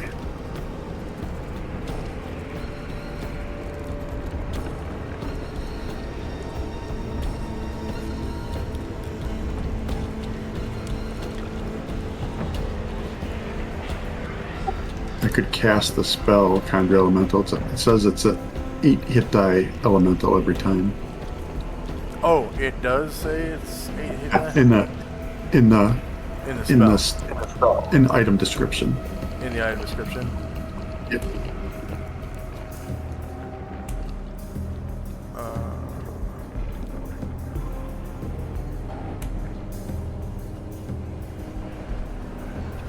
Okay, so Earth.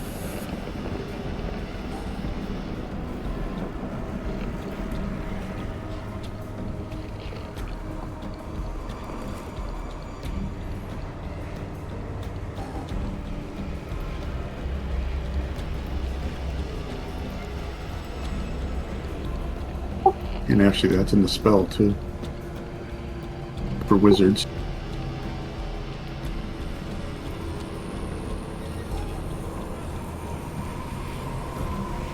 Alright, and edit. Edit controlled by 10 save changes.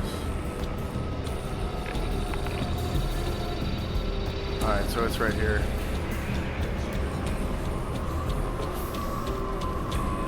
So you can kind of put it wherever you want to. Right from that melter. Yeah. And then does it act this round as well? Yes. As soon as you summon it, it gets to act. And it looks like Lily's taking a bathroom break, so right after this attack, we'll take a 3-minute BRB.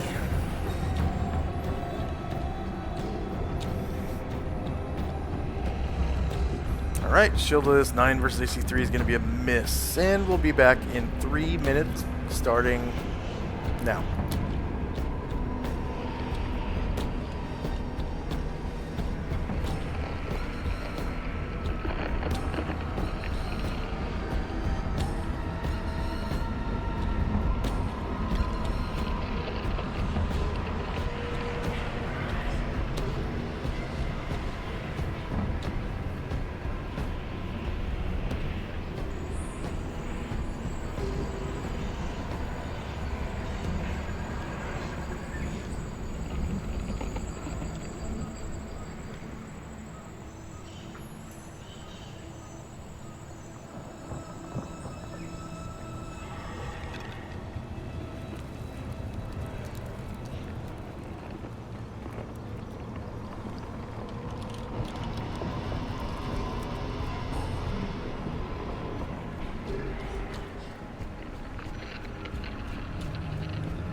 And we are back. So, Selena has just summoned an earth elemental that struck the melter and missed. Hit AC 9 versus AC 3. So now we're moving on to Shade.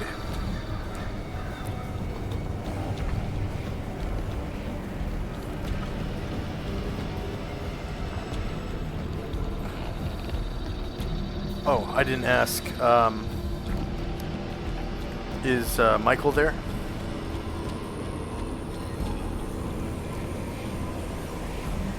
How about Lily?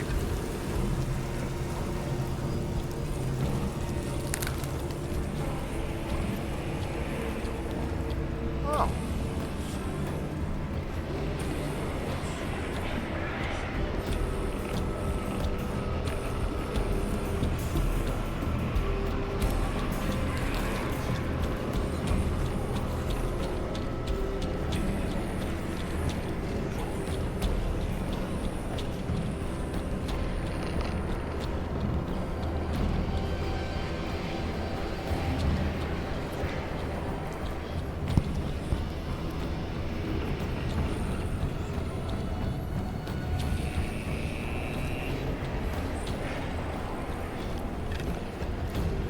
Hello, hello.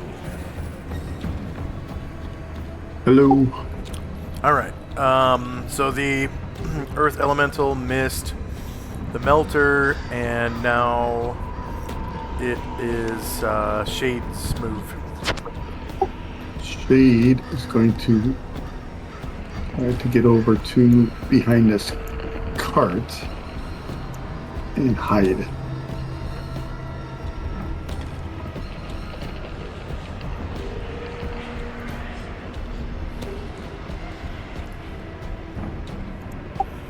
That feels like a lot more than 12 squares to me. Right, let me redo it. Yep, you're right. Looks like 13. 6, 8. So that axe cart might be... Yeah, that's okay. We'll just move to there. Okay. And then we have... Ah. Okay.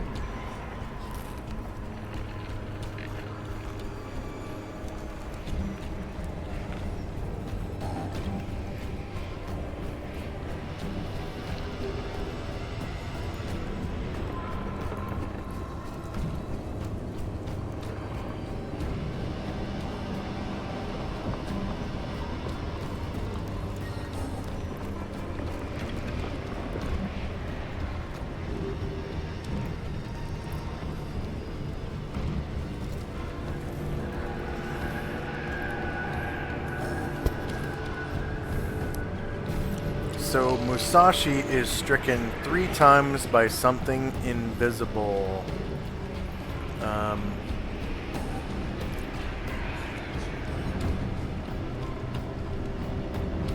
Yeah, 3 times. And loses 3 stone skin charges.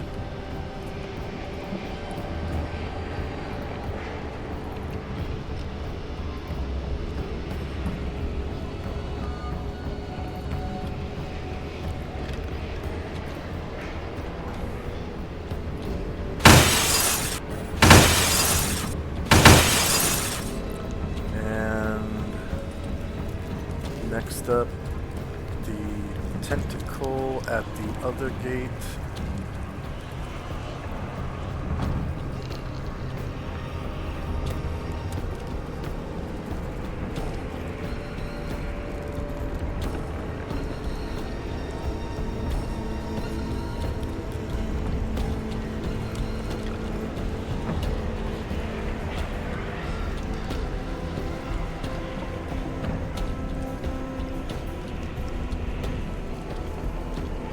And a tectonic.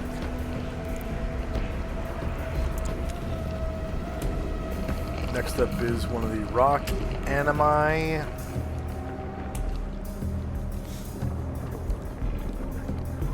Oh, that's the one fighting Musashi.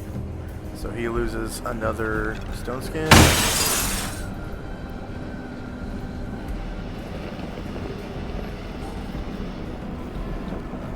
And then another tectonic. That's one of these ones from the south gate. Tectonic brown. He will move up to the earth elemental and swing away. And apparently tectonics have age categories. There's young, adult, and elder. And this one is an elder.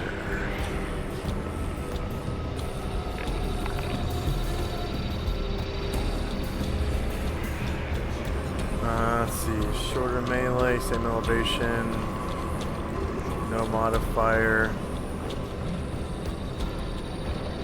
So 3 versus AC2 on the Earth Elemental is a miss. And I think they only have 1 attack per round, but let me check. Nope, they have 2. So it will also, again, use its Elder attack.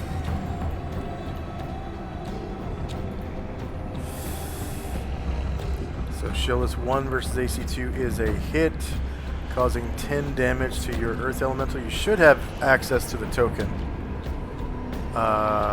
HP and stuff. Oh yeah, you rolled an attack. Yeah.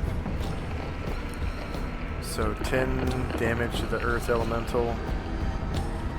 And then next up is Ashriel.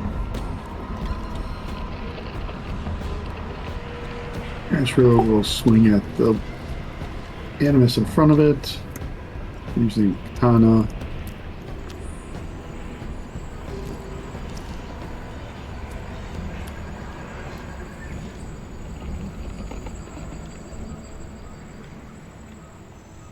Very nice. -5 is going to hit. 20 damage. Going to kill it. Go and describe how you do so.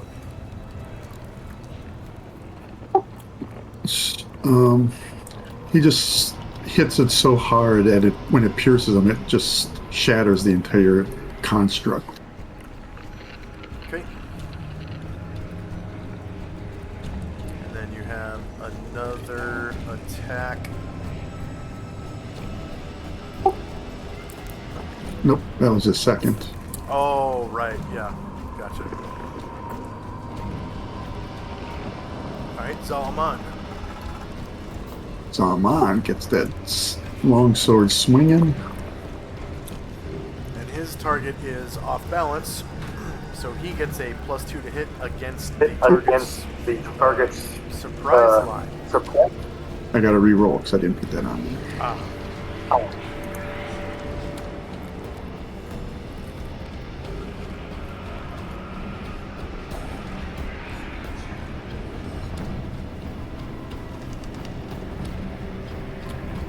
Still hits, but not a crit. Does more damage though, 23 damage. You kill it, go and describe. Like the previous one, his blade cuts through and chops off an arm, and the entire construct kind of tumbles into a pile of rubble on top of the arm. Alright. And Musashi.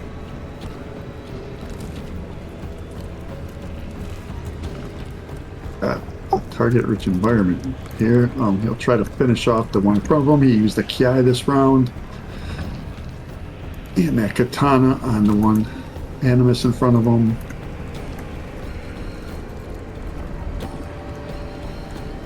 There's also an invisible creature that struck him 3 times. That's right here.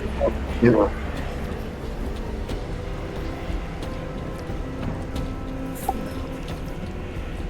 See if he can eliminate one enemy here with one strike.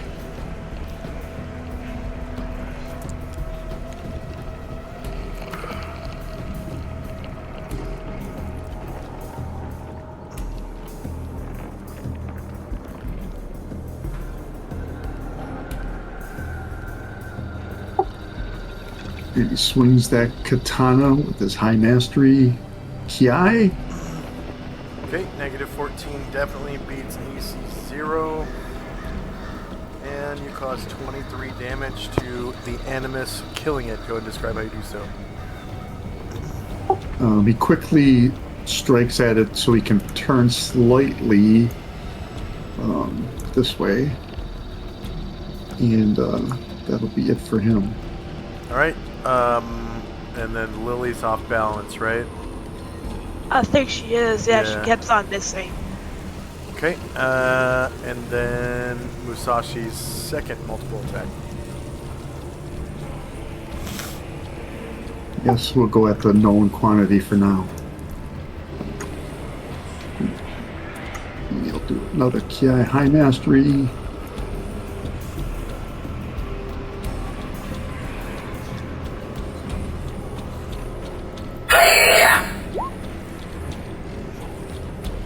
Very nice. Negative 14 beats AC 0 for 26 damage on that Sequoia. Killing it. Go and describe how you do so. He's kind of worried about this thing that he can't see, so he just kind of cuts right across the chest of this creature. And it kind of folds over and into a pile at his feet.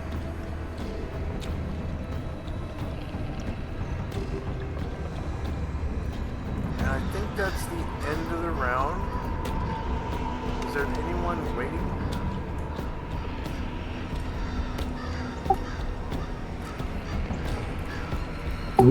Okay, we're now in initiative phase.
Musashi's really starting to feel the heat from that melter.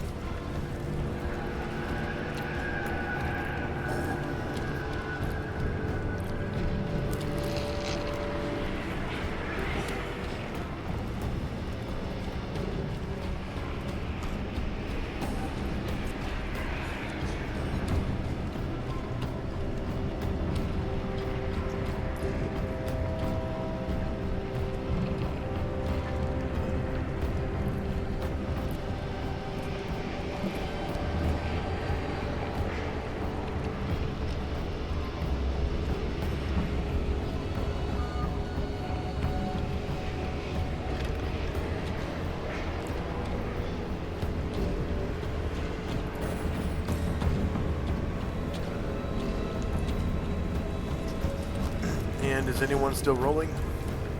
Yeah, I am, sorry.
I'm done. All right.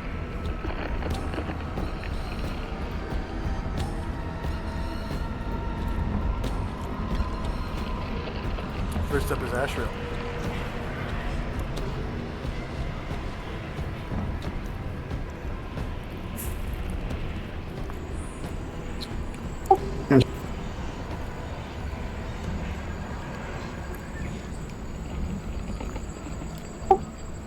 He is going to fly here and then here, gain altitude so that he has higher ground on this tectonic.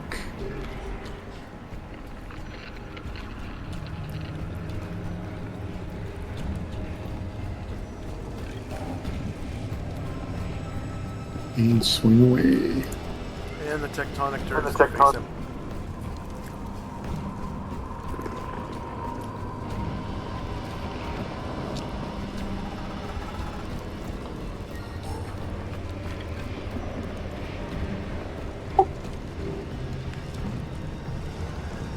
And then, would this be considered a solid creature for the Rod of Smiting?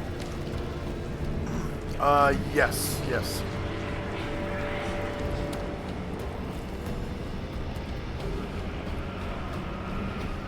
I'll just re-roll the damage then, if I hit.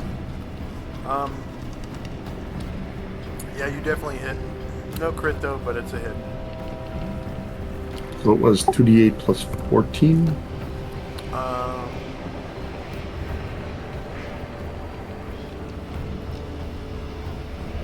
11.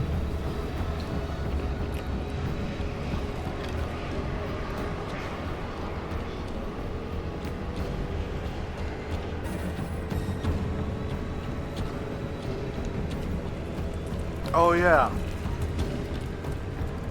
That was the special part about their particular Rod of Smiting, right? Yeah. Solid creatures, it does more damage. Yep.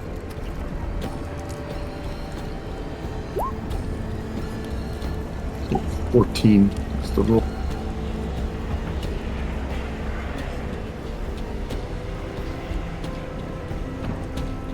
And then he'll follow with his katana, wielding two-handed, or one-handed. Alright.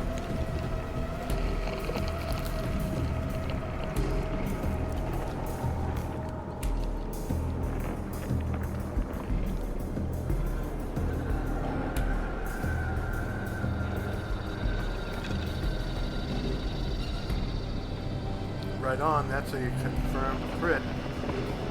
Does another 18 damage with the time.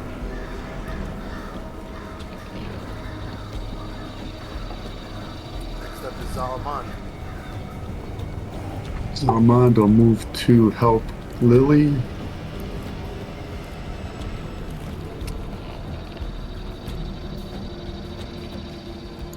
Try to get behind it.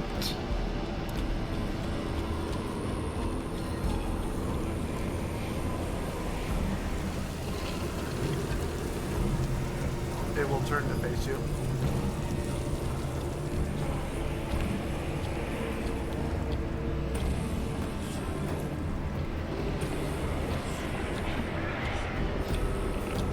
Yep, negative 12 hits, 21 damage.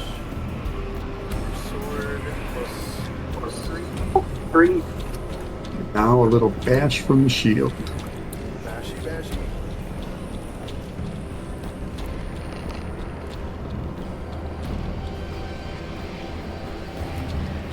Don't be bashful. Negative 3 saves 0. Another 13 damage from your shield punch. He's got all kinds of bash in there. Shade. Shade moves to there, will attempt to hide.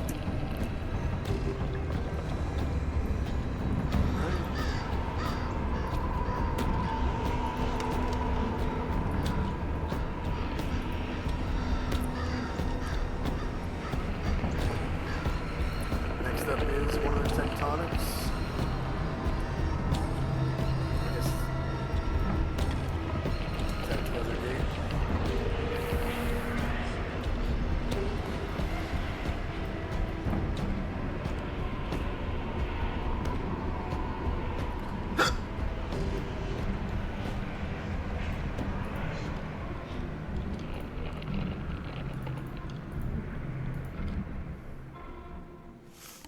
No, it's not. Where is this guy?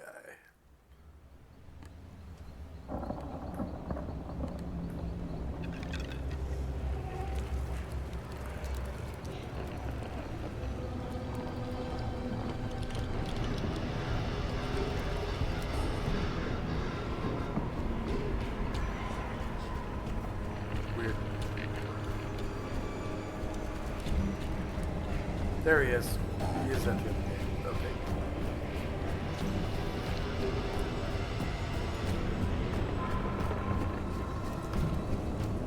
And another tectonic. That's one of the retro gate. Guys.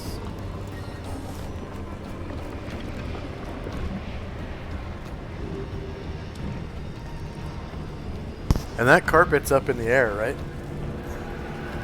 Yes. Okay. So this tectonic is going to come right up to Musashi. And wham bam. Breaks 2 more stone skin charges. And next up is Musashi. Musashi's going to swing in the square where he thinks someone was attacking you from. With another Ki shout. -4.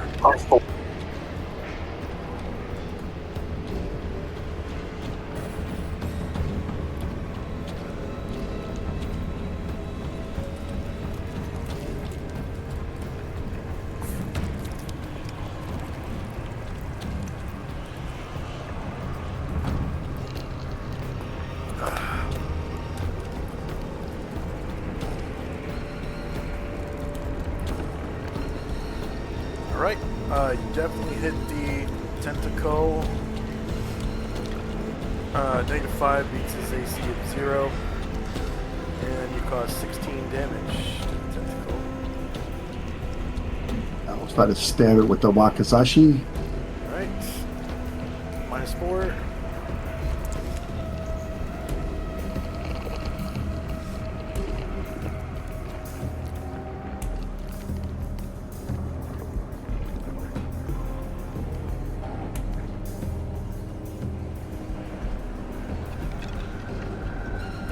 Another hit.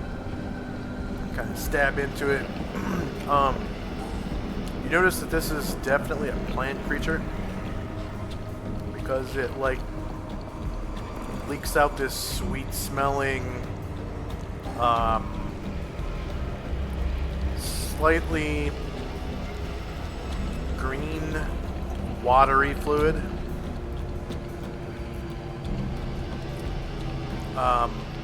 Kind of smells like watermelons, actually, as you cut into it. Like a combination of watermelons and freshly cut grass. So that's another 18 damage.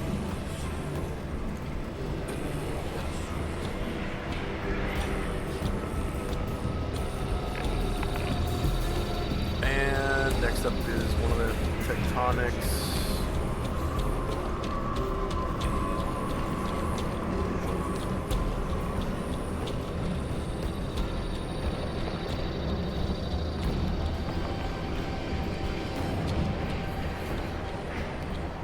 And next up is Tenzi. Tenzi changed his mind on what he wants to do, and he's going to go at the end of the round. Alright, Lily. You're not off balance anymore, so you can remove the token marker. Okay.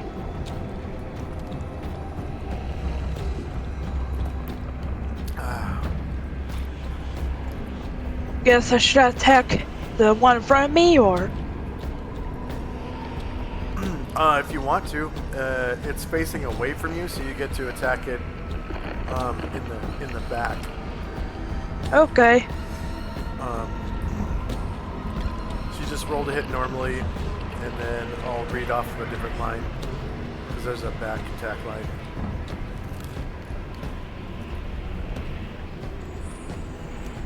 Dokuno or? Yeah, that's what you had in your hands, what you rolled initiative for, right? Yeah. Okay. Don't forget your +1 to hit from participating in the Hero's Feast. Hero's Feast. Right. Hero's Feast.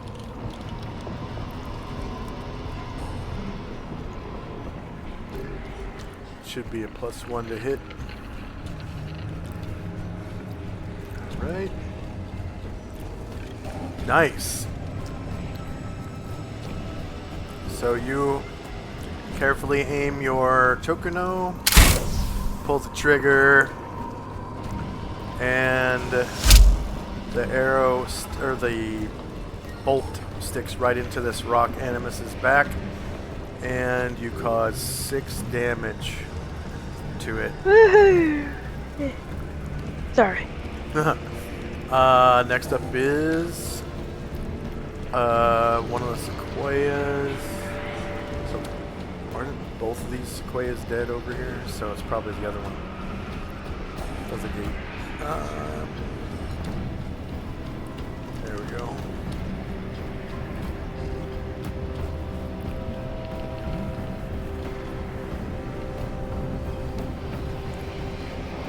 And next up is Yesima.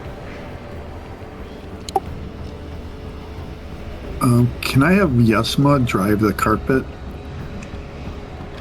I don't see why not. Okay. Because Selena has to concentrate on the elementals, so I'm gonna have them. Why not just as a precaution, go ahead and roll an intelligence check for both of them to see if they screw up their coordination. They're both really intelligent, so it's probably going to pass. Just jinxed us, come on.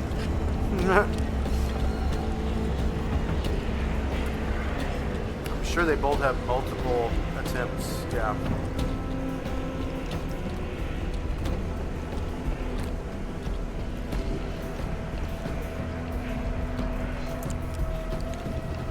Oh yeah. Yeah, you got it. Nailed it.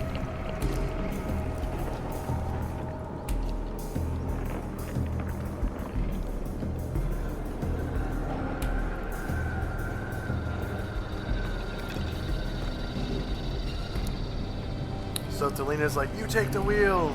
Yasmin's like, okay. They just don't want to. They don't want to be in the front lines here.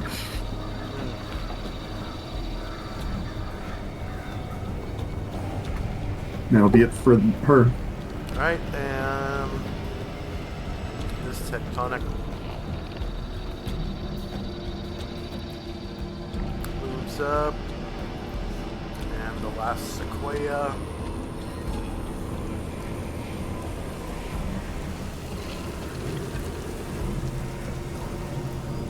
moves up.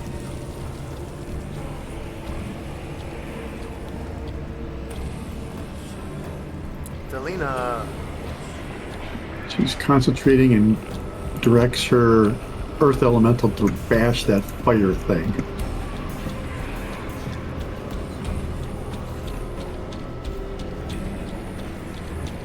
Nice.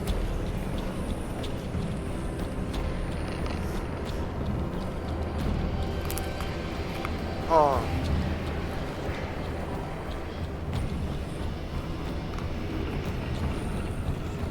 Yep.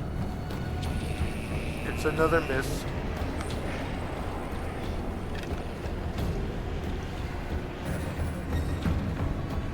Alright, one of the new tectonics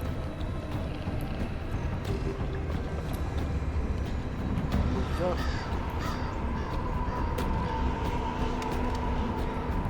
And then one of the old tectonics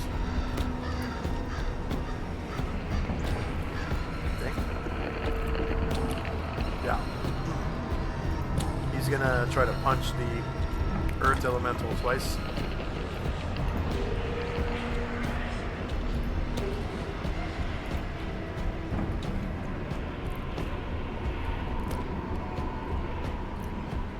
Ooh, rolls a 1. He's off balance. Off balance tectonic. Okay, the Magnarok at the newly opened gate.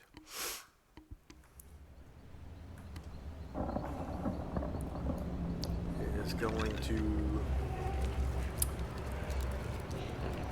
move to right there.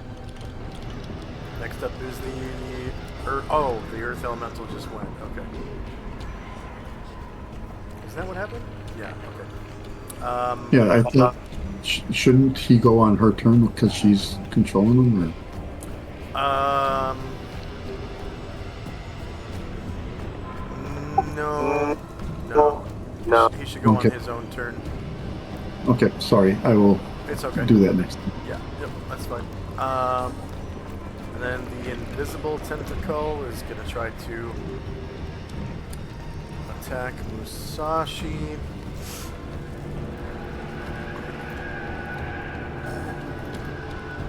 So 2 Stone Skin charges shatter.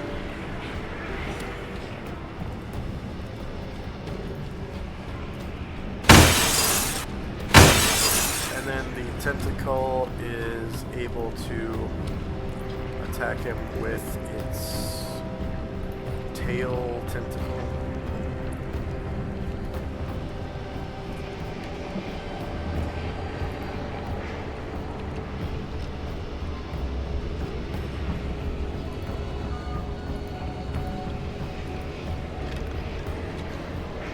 Oh, wait a second.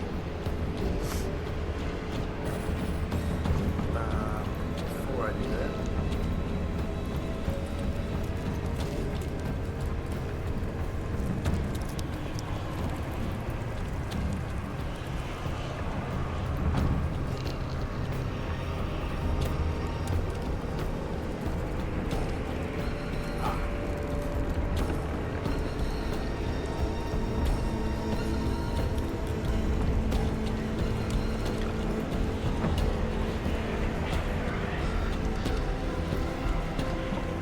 Shorter melee, same elevation.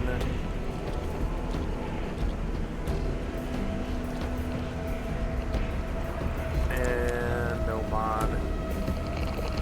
And no mod. Alright, so Musashi. That is the turtle AC line. So that's a confirmed crit. So Musashi takes 10 damage. And then a tail hit energy drains 1 level unless save versus death at -4. So he gets a death save -4, or he loses a level. And the last batch of HP that he rolled goes with it.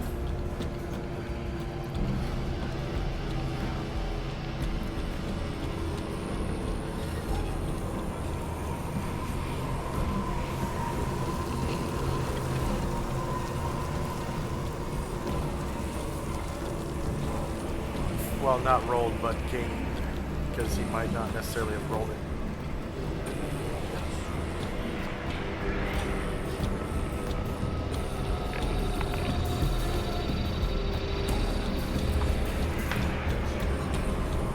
Alright, so no level drain.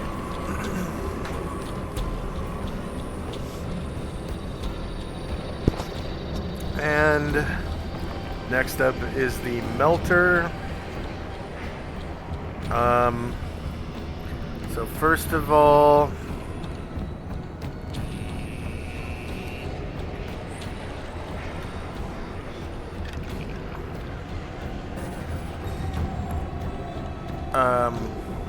Musashi is really feeling the heat from the Melter now, because it's the second round that he's been within range.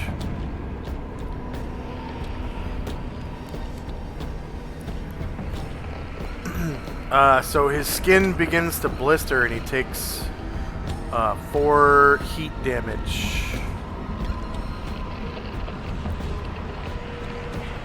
And the melter is going to attack the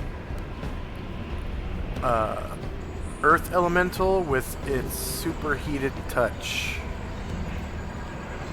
Shorter melee, same elevation, no mod. No mod.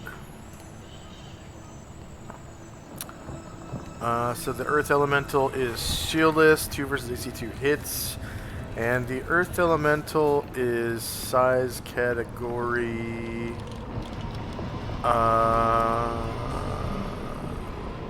large. So he takes 10 damage from the superheated touch. And then next up is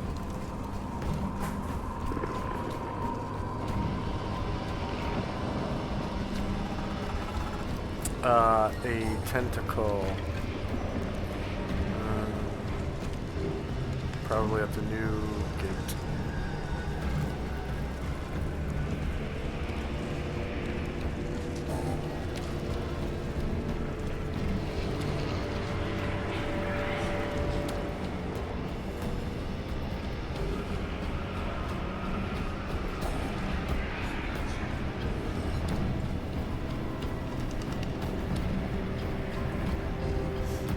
And a tectonic.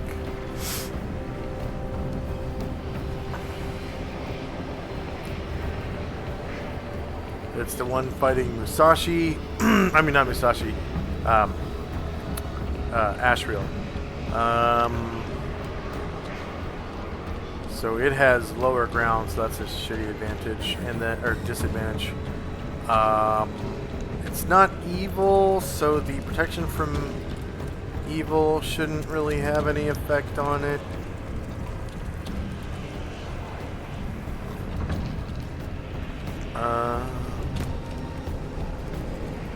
Yeah, I guess it's just lower ground then. So it has 2 attacks and shatters 2 of Ashriel's stone skins.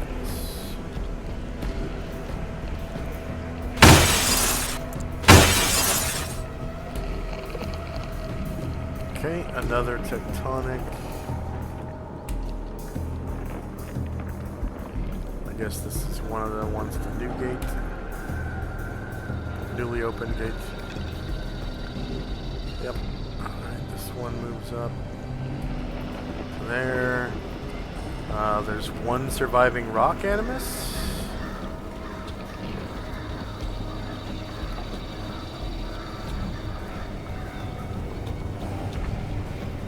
Yeah, the one fighting Solynod, okay. So it punches Solomon twice. So Solomon. Not evil, so it's not affected by his aura. -3 versus AC, -4 is a miss. And then it tries to punch again.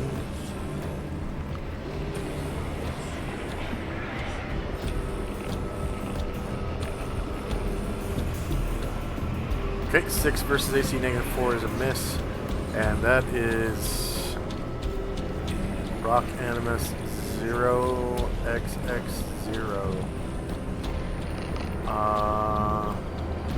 Gotta fix that. So that should be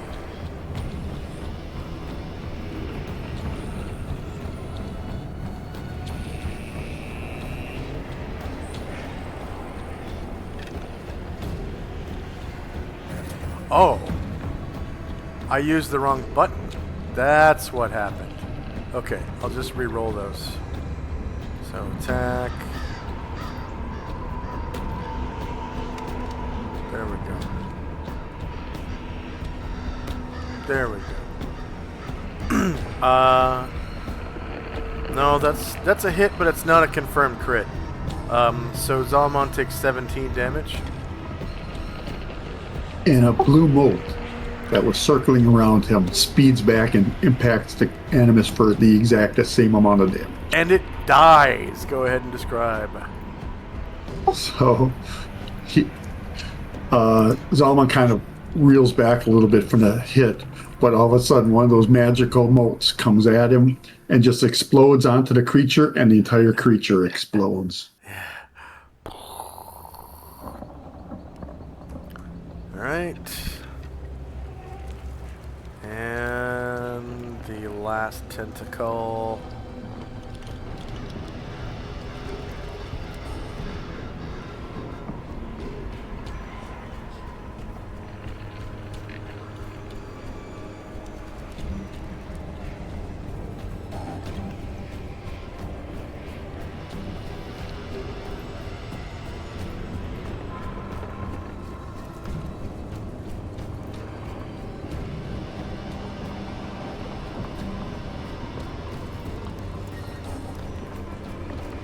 And Astral's first multiple attack. Swing down with that katana.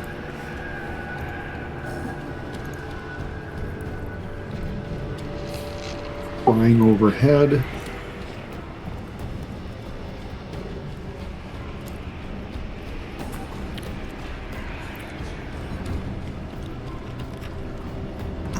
Alright, shieldless, -13 beats AC -2. It's a large creature, so it takes 14 damage. You kill it, go ahead and describe.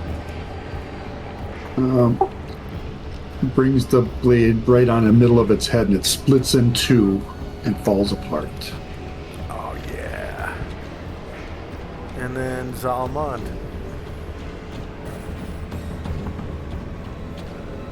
Zalman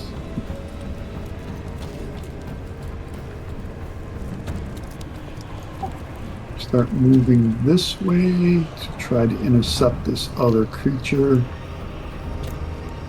And stop there. Other Right. movement. And Musashi.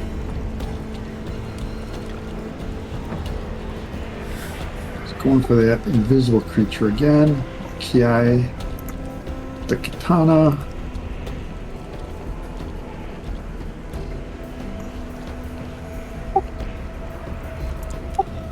I'll need the token to target him. Oh, the tentacle, okay. Yeah. There you go.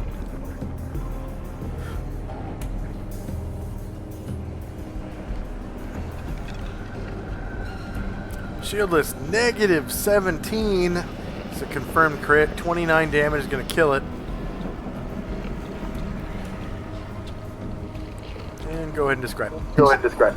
He swings at the invisible creature, and all you see is the spray of its juice come flying out into a puddle. And it just kind of like becomes visible and falls down, displaying its huge gaping wounds.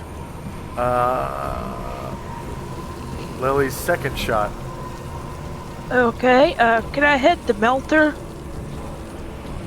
Yes, go ahead and you can try. Go ahead and roll a D6 for me. If it's a 1, you're going to hit the Earth Elemental. A 2, it's going to be the Tectonic. And anything higher than 2 is going to be the Melter.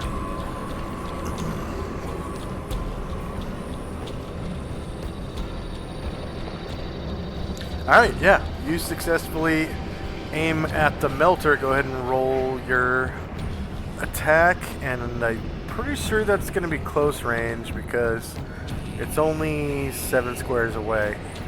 I think close range is out to 10 for that crossbow. Alright, let me roll again.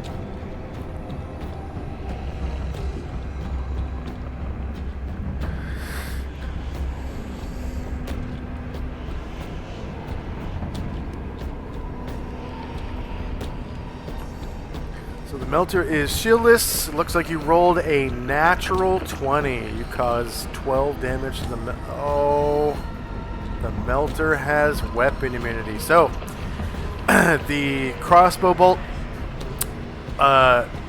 leaves your crossbow, shooting in the melter's direction, and the bolt hits him like right between the eyes, right?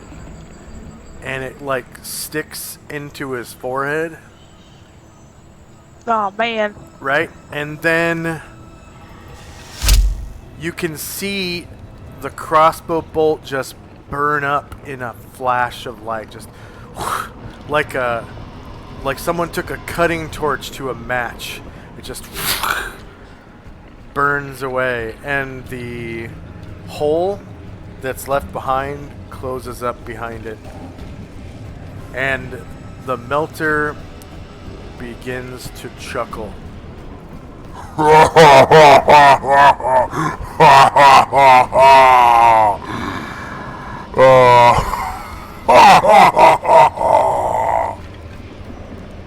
I tried.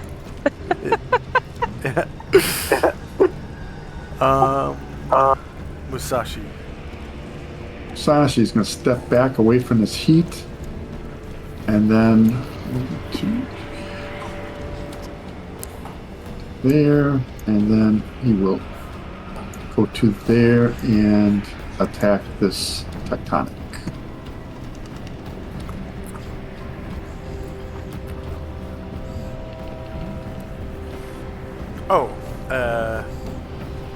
He takes one attack of opportunity from this tectonic.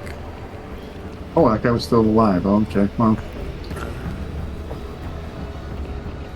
Elder.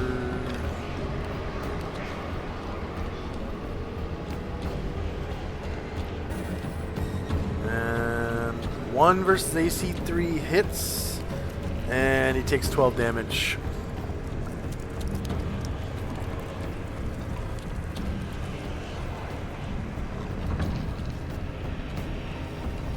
And I rolled my hit roll for the attack.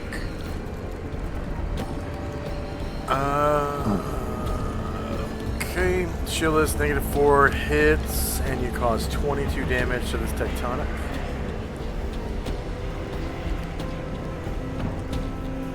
And was anyone waiting?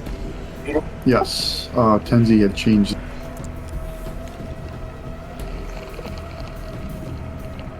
He cast Physical Mirror. Okay. And he casts it right in front of that melter.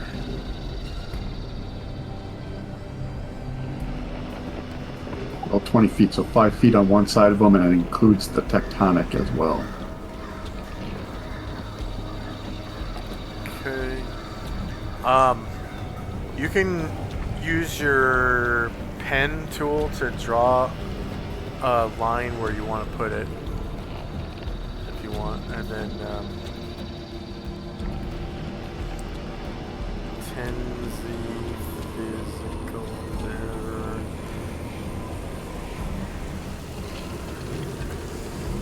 $11 rounds.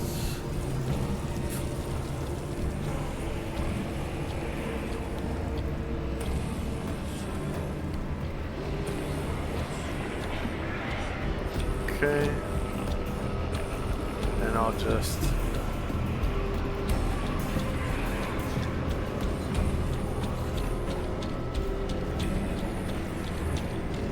I guess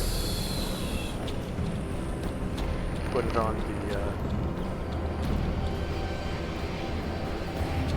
GM layer for now, because it's invisible, right?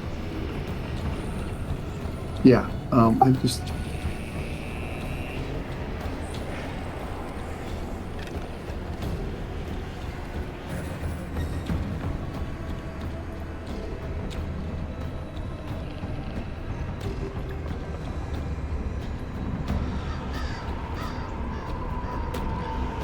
Okay.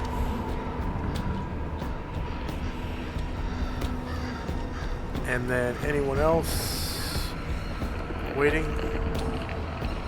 Alright, we're now in initiative phase.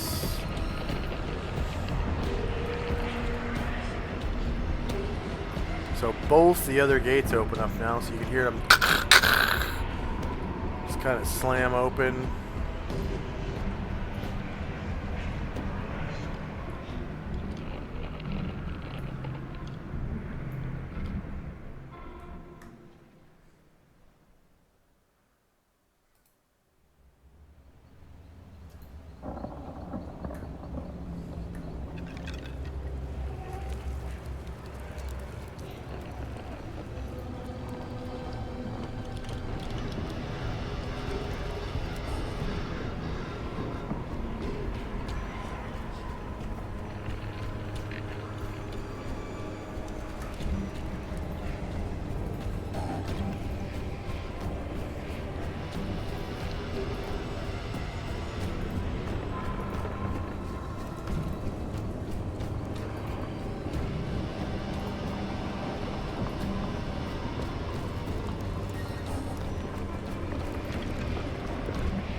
Okay, is anyone still rolling?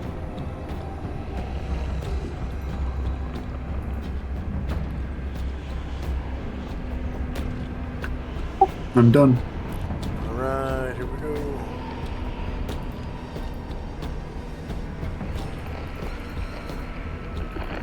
Ashriel.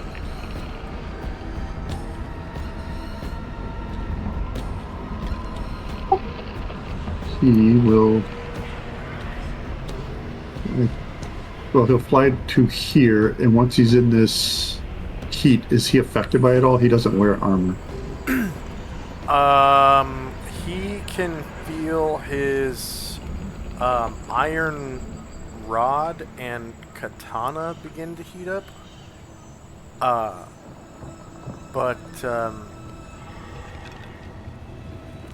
that's about it. They just become hot to the touch. No, he's going to chance it for now. Fly up to here, and then over next to the elemental, and attack the melter. Alright.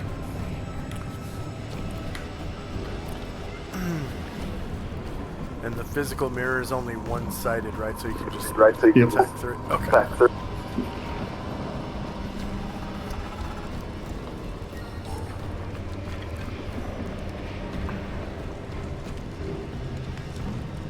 And this creature is also solid through and through.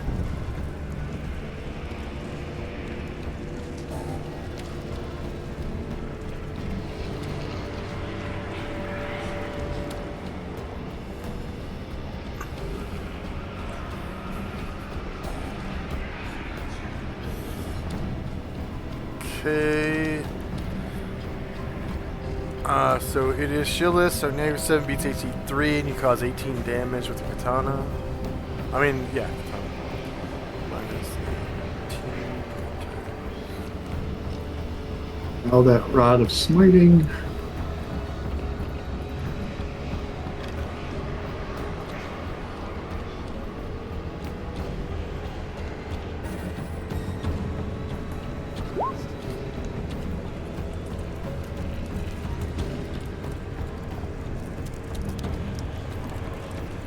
Okay, shieldless -10 definitely beats AC 3.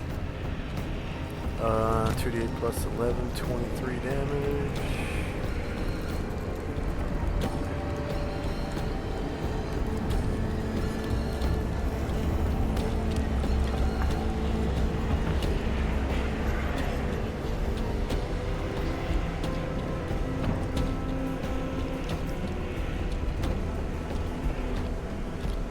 Alright, Musashi. Back in that tectonic, he didn't use Ki this time, saving that for the next wave. Yeah.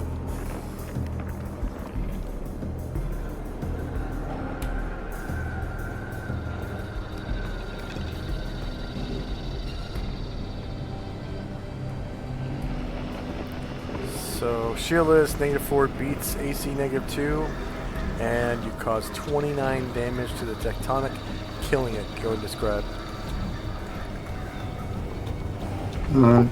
He swings at, this is the one that has like metal bits in it, and he like cuts off some of the metal. This one looks like carved stone, like it was,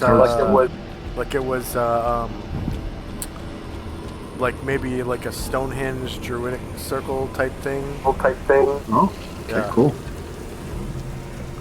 Not anymore. Not anymore. Alright, Shade.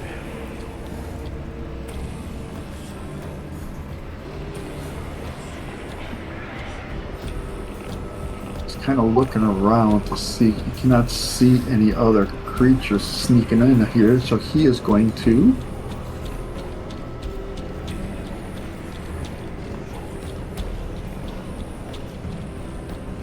move silently and head this way. And that'll be it for him.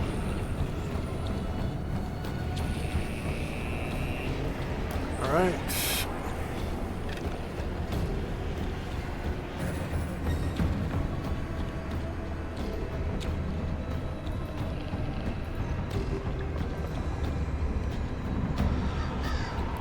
And one of the tectonics. So I gotta zoom way out for this because there's like 12 tectonics right now.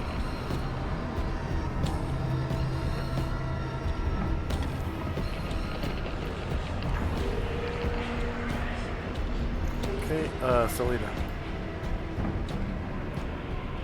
Concentrating on that earth elemental.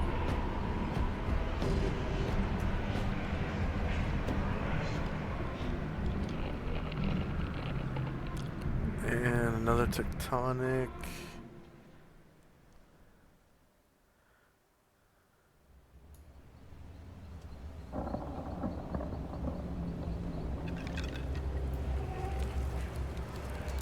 And another tectonic. Ah, this is the one that was fighting Musashi. He's going to turn around and come at Ashriel. How high is Ashriel? 10 feet. 10 feet. Okay. These tectonics are 12 feet tall, so you can definitely reach.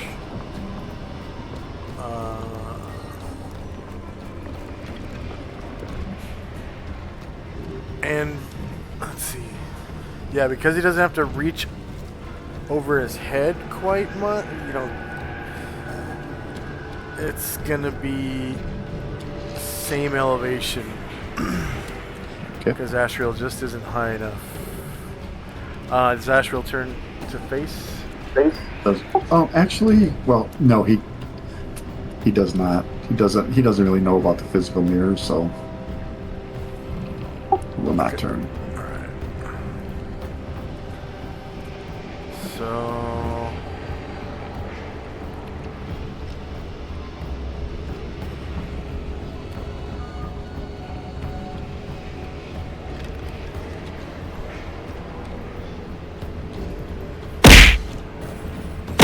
the tectonic punches him twice, shattering 2 stone skins.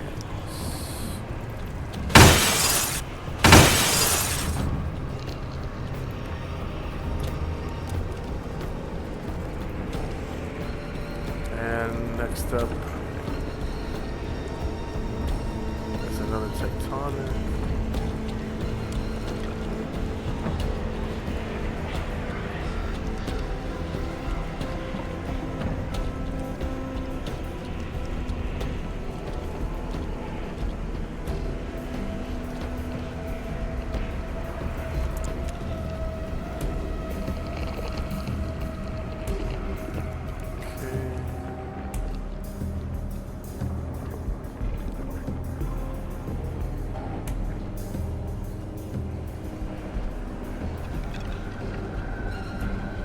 Oh, is that the one that just died?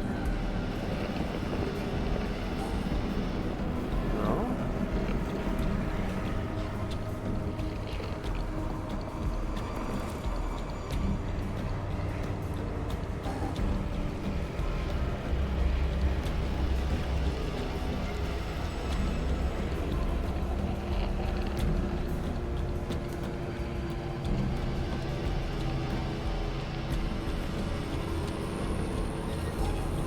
Oh, I already moved the knife. And then this tectonic.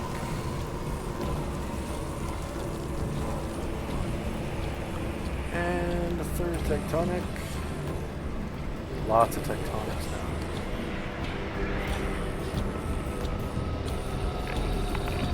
Okay, next up is Lily with her first attack this round. I'm gonna attack the tectonic from Okay. Ashriel. Okay, this one's complicated. That's 4, 5, 6, 7, 8. Go ahead and give me a D8 roll. If it's a 1, it's going to be Ashriel. 2 is going to be the Earth Elemental. 3 is going to be the tectonic behind Ashriel. 4 is going to be the tectonic in front of the Earth Elemental. And anything higher than 4 is going to be the Melter. Alright.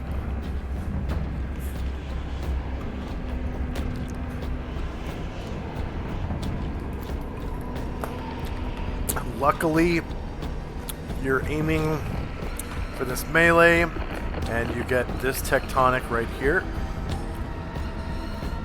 So you're able to roll to hit that one. And You're probably on its rear, so it's going to be back attack for you. So just roll to hit normally, and I'm going to read the back attack line. Short or melee? Okay. Yeah, shorter melee, because it's less than 10 squares away.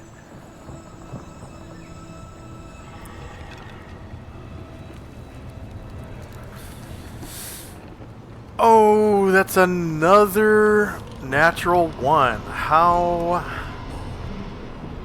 Okay, so Lily is off balance. That's crazy. Alright, the Melter is going to withdraw.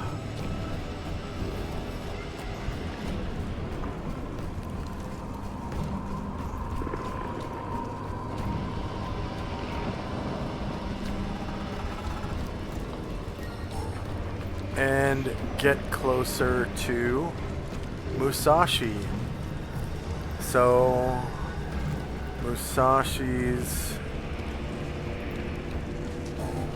armor causes more blisters and heat damage to him for 2 heat damage. And is Ashril immune to heat damage or magical fire? Normal. Okay. Just gonna make it a shit.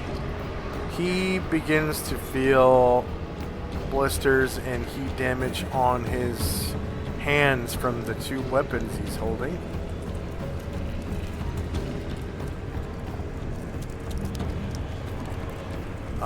For 2 damage. If it's magical fire, that would be he takes half. Okay. 1 damage then.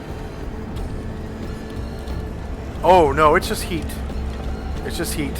But I think if he's resistant to magical fire, he should also be resistant to heat, because heat is to a lesser extent than magical fire. So Yeah, he's immune to normal fire, and only half from magical. Okay. Then we'll say he does not take any damage. Okay. Because heat is to a lesser extent than fire. I'll put it that way.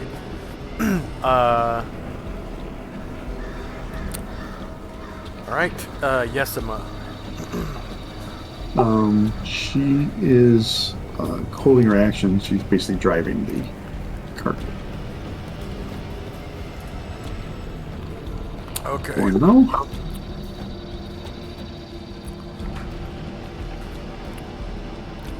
So yeah, she's just gonna hold until the end, or if something else happens.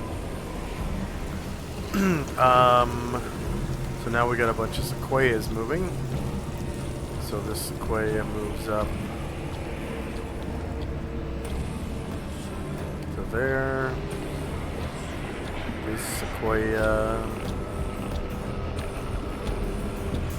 moves to there. This sequoia.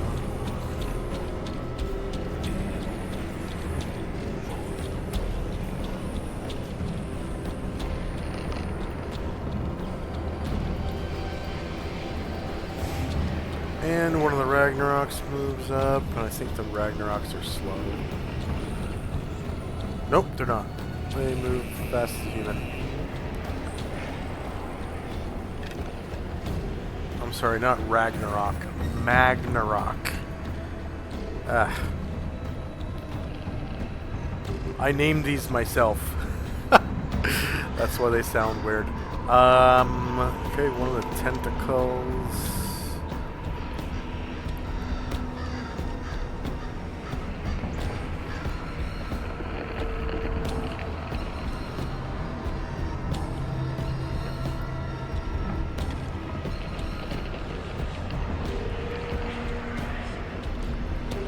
And we got another Sequoia. Oops.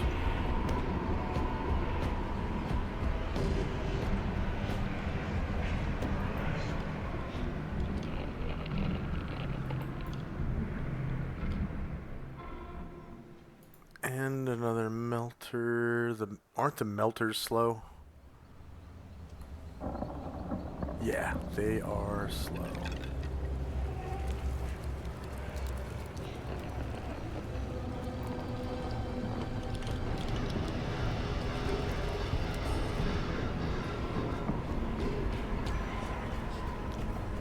Okay, another tentacle.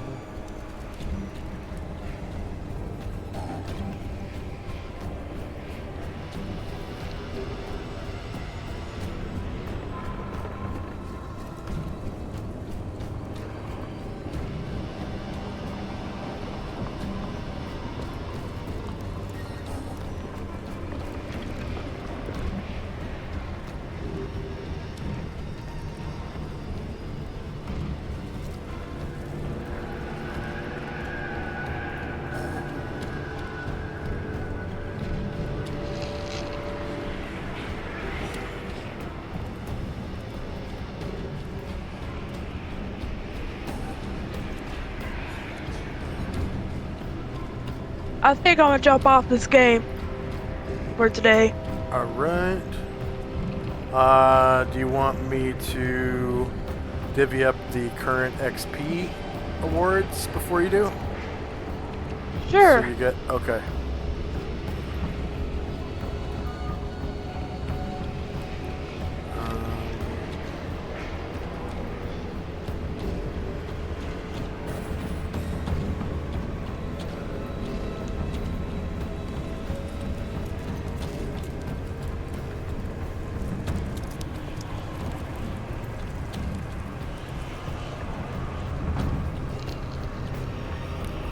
Okay, so you guys killed 2 tentacles. They're worth 19,000 experience.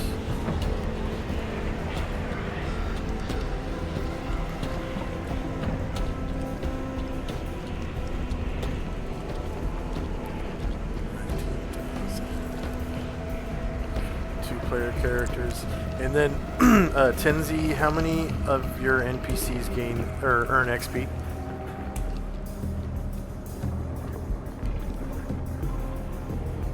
Five. Okay.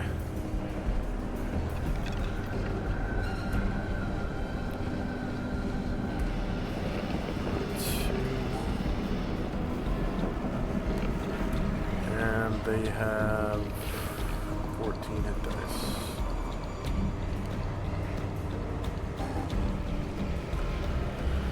And then how many warriors and bards do you have, Tenzi?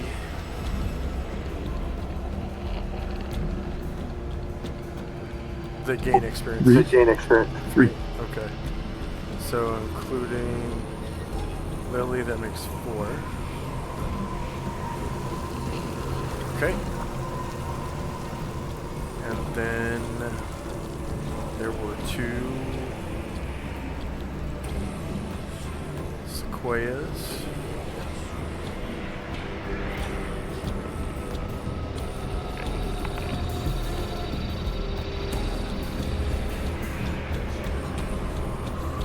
Which are worth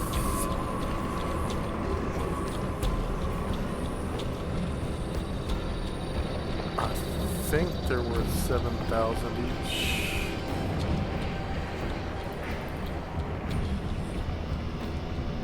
Yeah.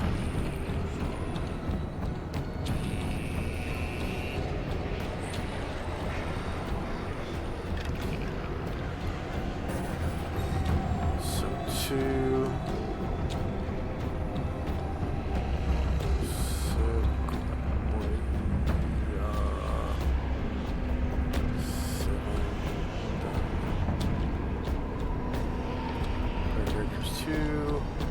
NPCs 5. Number of creatures defeated is 2. Number of hit dice per creature 12.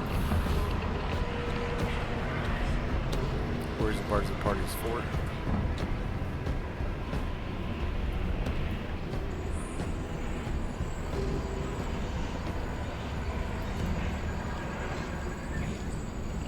And then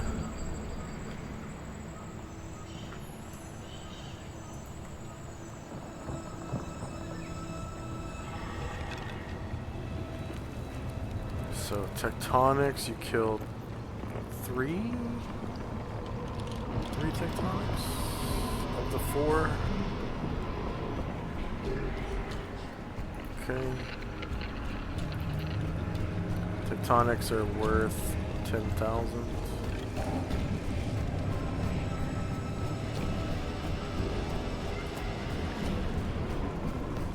Four tectonics.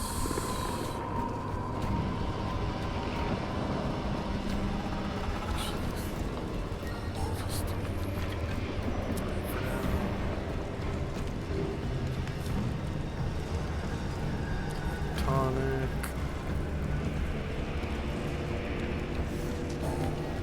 10,000. Player equals 2.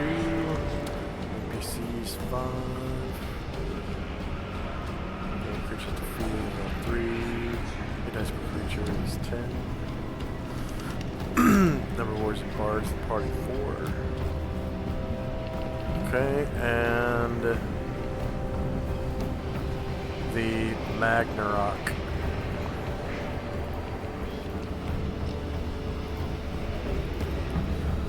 So the Magnarok is worth 1,400.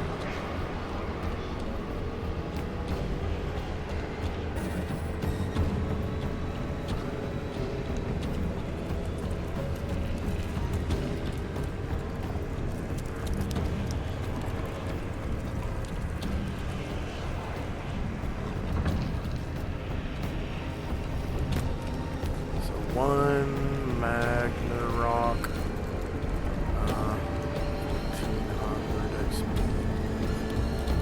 2 player characters.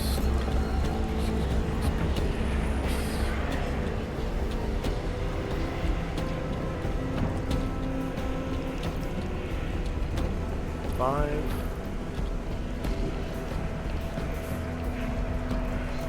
And the creature defeated was 1. Hit dice per creature is 6, 7, 8. Warriors and bards in the party 4. Okay. There you go, Lily. Thank you. Also, I forgot to tell, I made it to level 11. Nice. Do you want to do that next week? Or Yeah, I could do it next week. okay. Okay, see you then. Have a good one. Good one. Bye. Okay, and then next up is Tenzi. Tenzi cast Vengeful Strike on Musashi. Okay.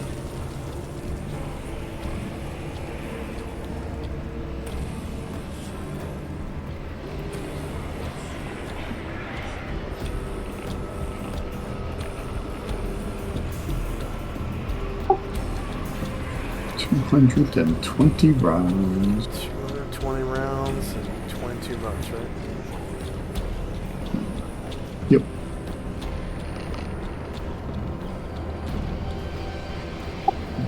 Musashi's already using all his circles. Oh, yeah.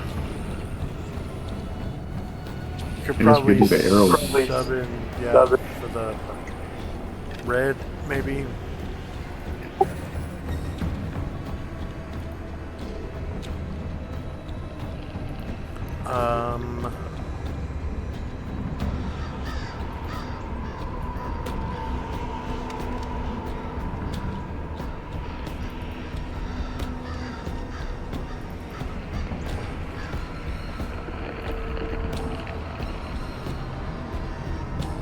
Okay. And Tenzi, what level is that spell? fourth. So Tenzi gets 400 points. Next up is another one of the tectonics. Oh, that's this one right here. So it's going to try to attack the Earth Elemental, but ends up attacking itself twice. Well, it probably wouldn't attack itself twice. It would attack once and then realize what was going on. You know what? I'm going to give it a intelligence check to see if it realizes what's going on. So they're very intelligent.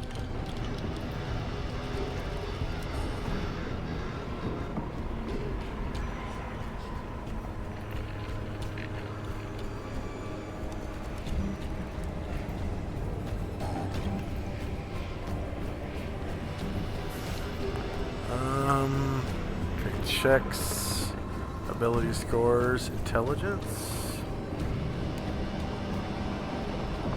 Yeah, it realizes what's going on, so it punches itself once. So attack, Elder on itself.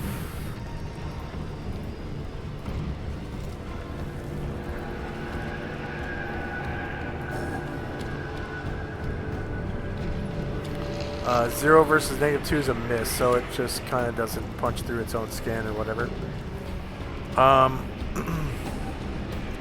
Next up is one of the Magnaroks.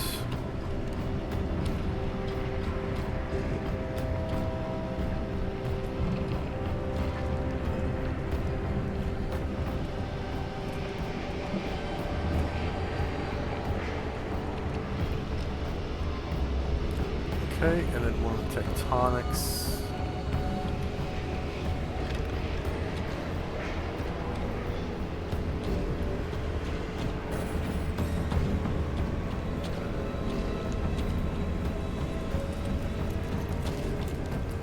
And another tectonic.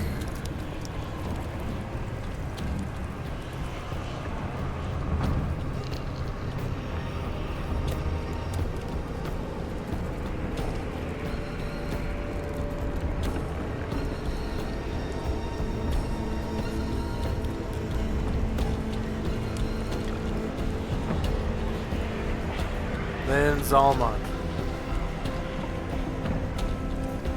Zalmont. Oh.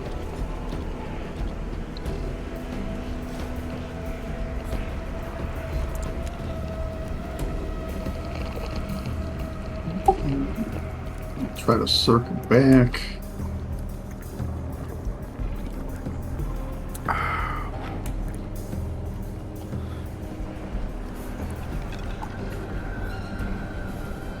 I think he can make it to there.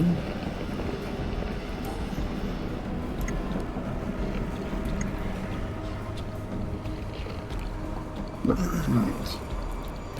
We'll make it to there to fight that guy. And he turns to face.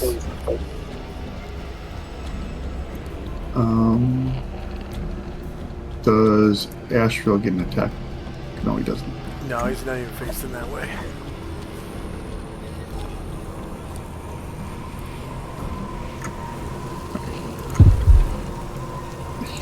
Rolls. Longsword.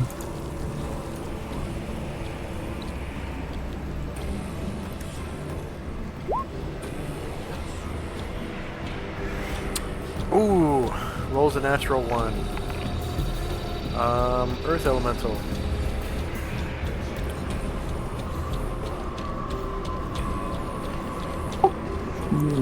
Slide to here. Still within his squares, but he's going after the melter.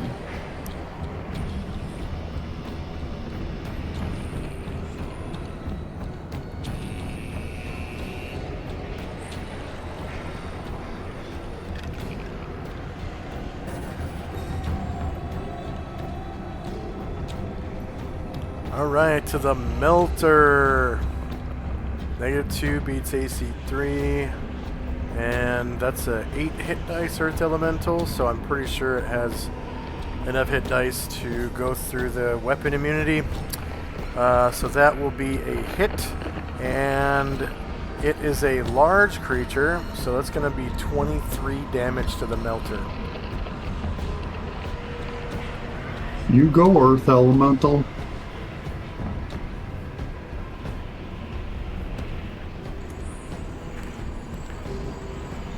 then next is the melter.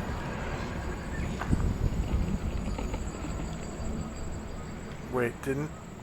This is a different melter. Okay.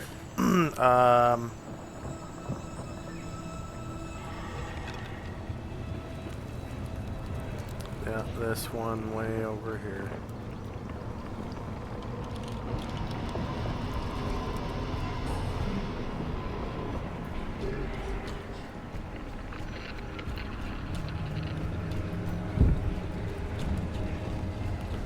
Okay, a sequoia.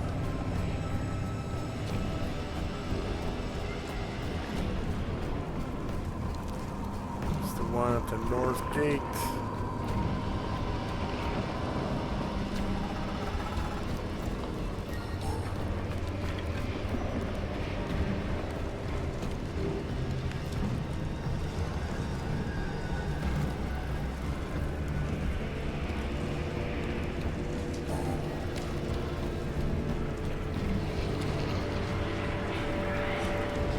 Okay, tectonic.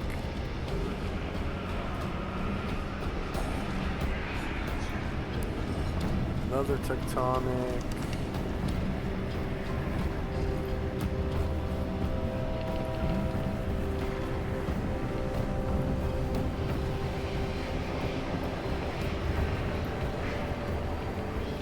Another sequoia.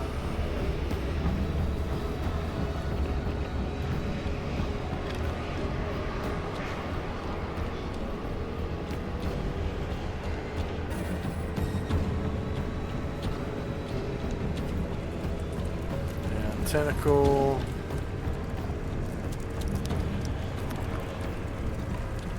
There he is.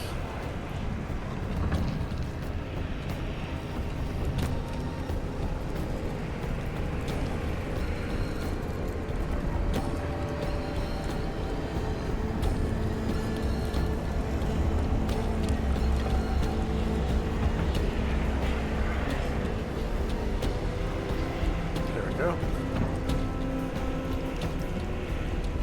Another tectonic.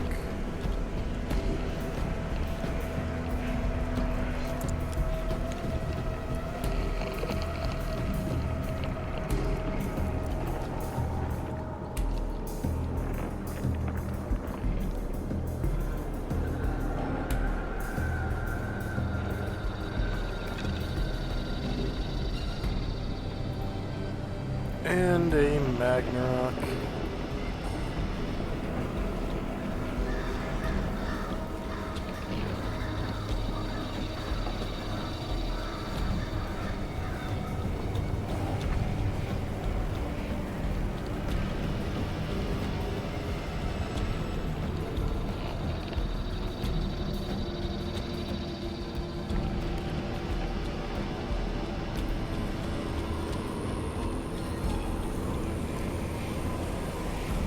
Tentacle.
This tentacle.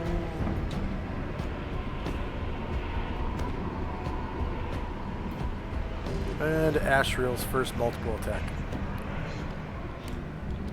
He will turn and attack the creature that was behind him. And that will turn to face because Zalman's off balance.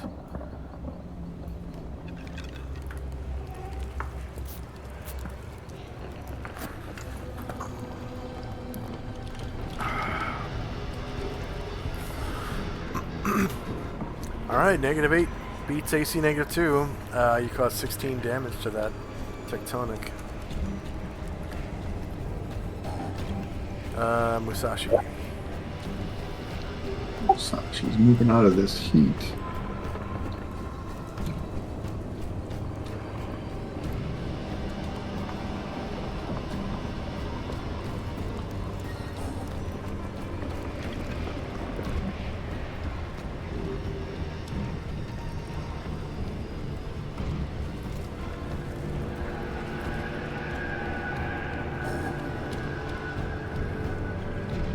And he will try to attack this guy.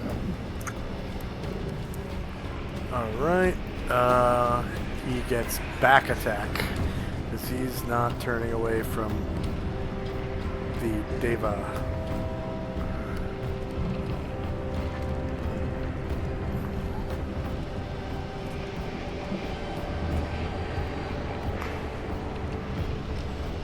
Ooh, confirmed crit. 29 damage. You almost take him out. Just a little bit of a sliver of health left. See, Zalman's off balance. Musashi gets to go again. Finish him. Whee!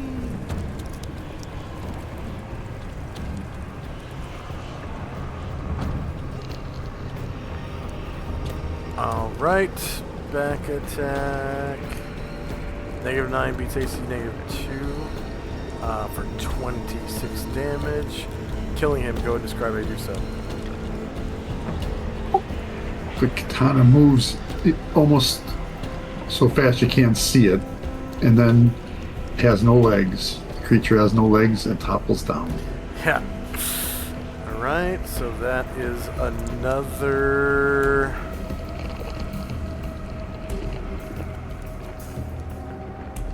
Wait, did you not?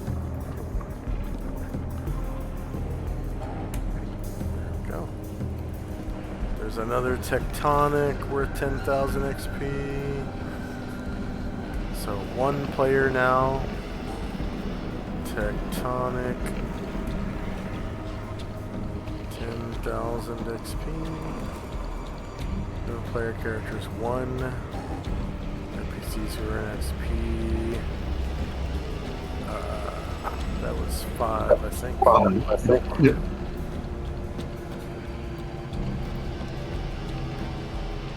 And number of creatures defeated in the encounter is 1. Hit dice per creature is 10.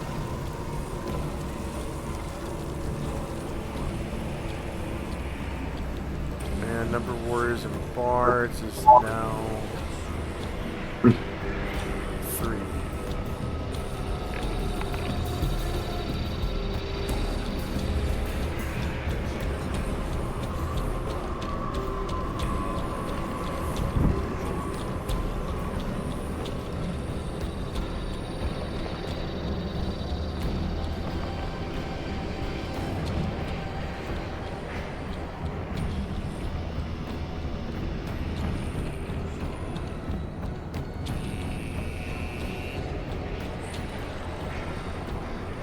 Okay, I think that's the end of the round. Was anyone waiting? Yesma was, but she's not going to take any action. Okay, and then you can remove Zalman's off balance, and we're now in initiative phase.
I rolled all my peeps.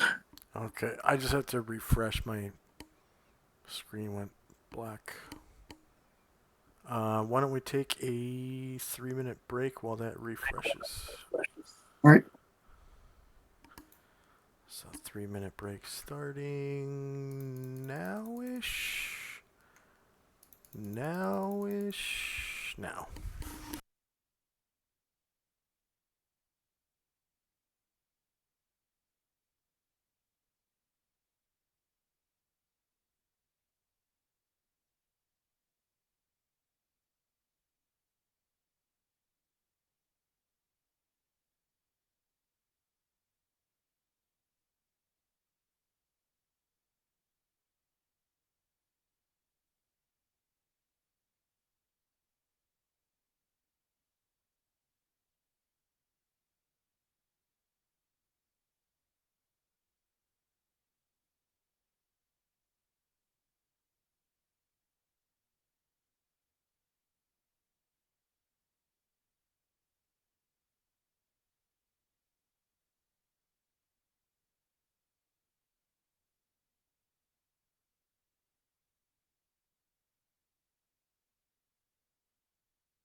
And we are back.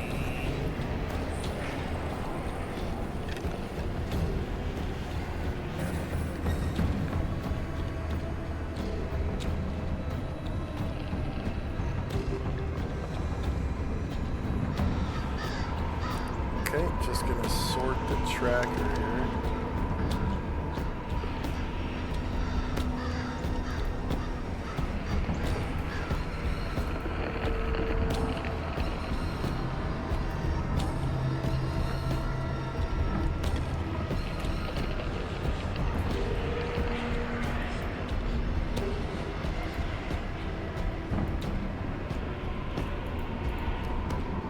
And first up is Ashriel.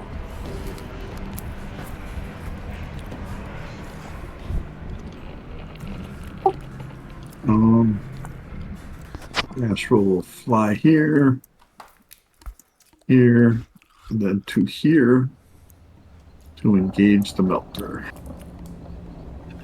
All right.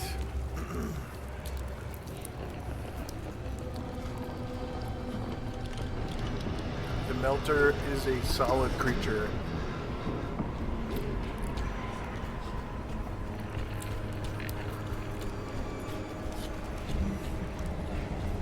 Try first with the katana. That has the best chance to hit. Yep. So shield is -9 hits, and you cause 22 damage to the melter, killing it. Go ahead and describe how. So the katana kind of goes into it, and it feels hot. He almost feels the heat from it, which is unusual, but then he sees that the creature itself just kind of, I don't know if it like dissolves or what it's really made of, but So it's like molten metal.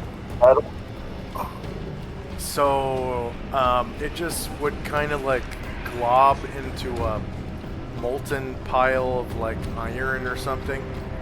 right? Oh yeah, And then, right. And then cool.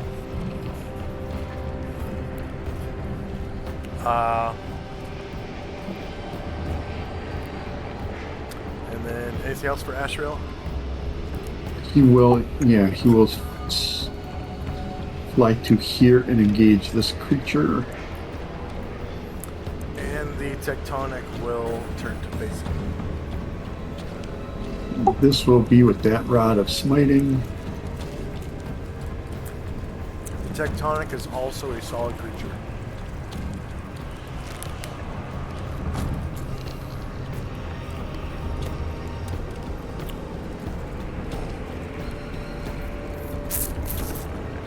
Alright, shieldless, that is a confirmed crit. But you only, oh yeah, go ahead and That'd be 3d8 then? yeah, 3d8 plus 14.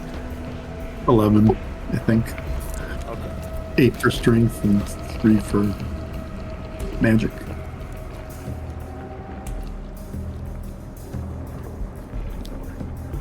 Okay, so minus 30. And Musashi. He is so relieved that that fire thing is gone. Yeah.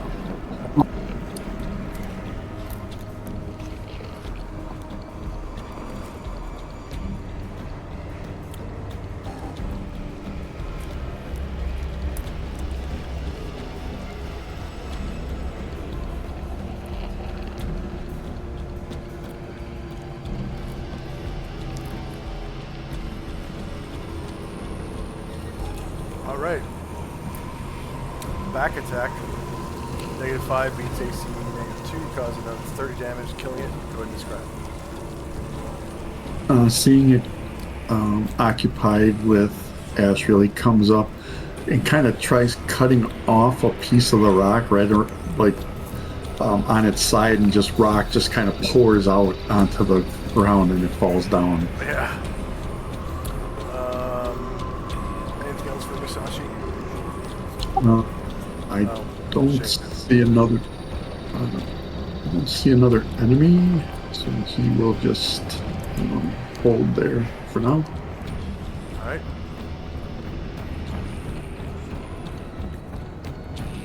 Does Shade hear any activity?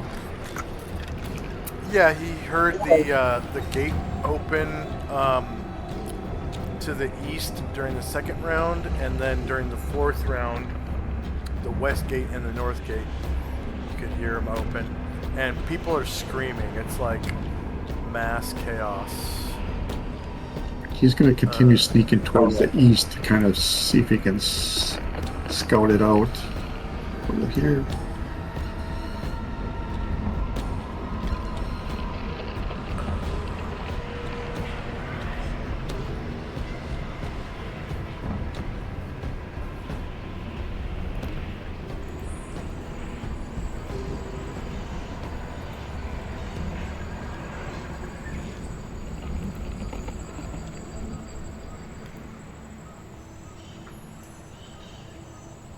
So I guess it would really sound like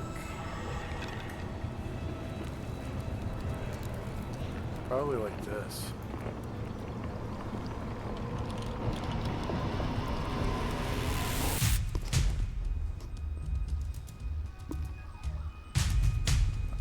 Oh yeah. Maybe not exactly like this. So no sirens or helicopters.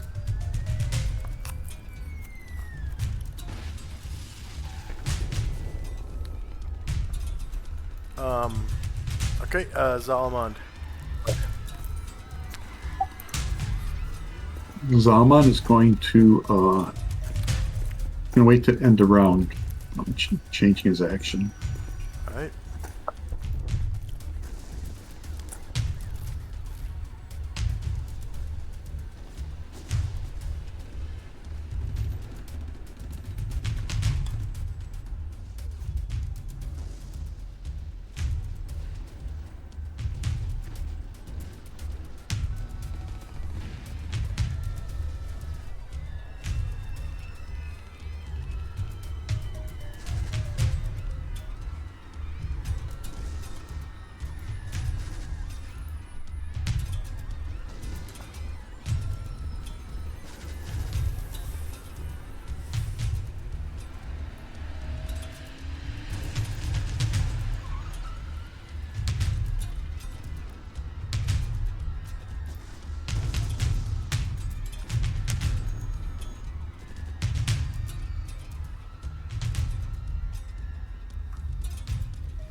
All right, next up is Delina. She's concentrated on the elemental, tells it to jog towards the east.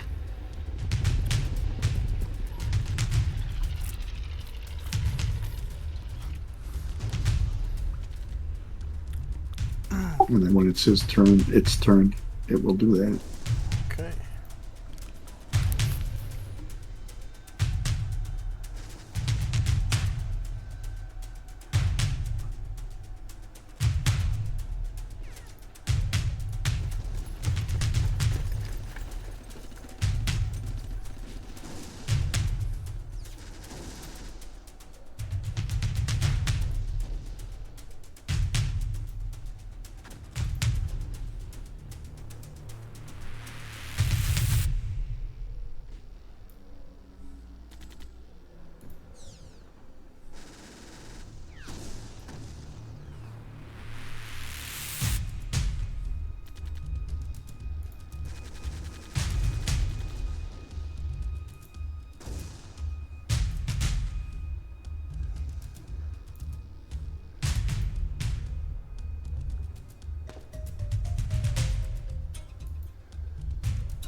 All right, next up is Tenzi.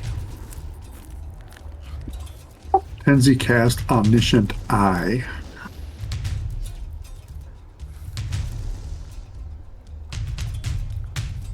Last 32 rounds.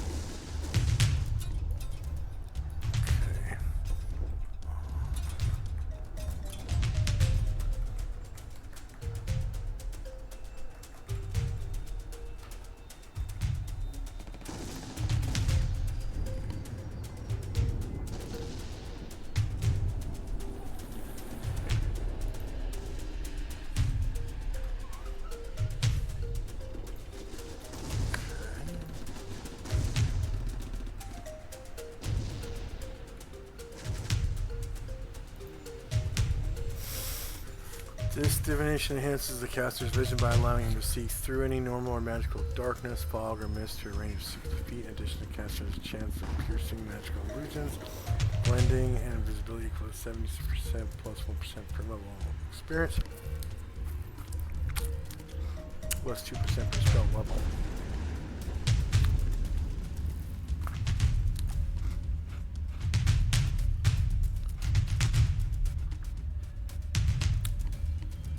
Okay.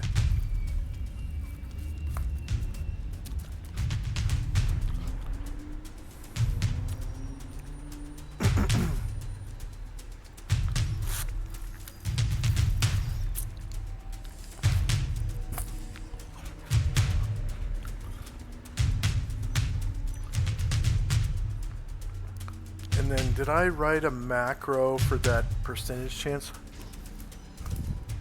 Yeah, it's in the spell thing. It's 92%, but not a button to push. It just says his base chance is 92. So then it depends on what spell you're doing. Okay, less 2% per spell level, so it's So like invisibility would be 88%, right? Because invisibility is a second level spell. yeah, this is improved invisibility, which is What?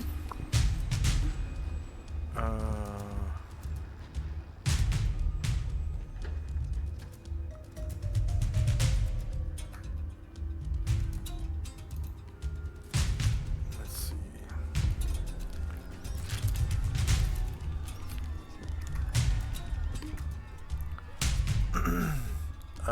Level 4 wizard spell. So that'd be minus 8%. Yep.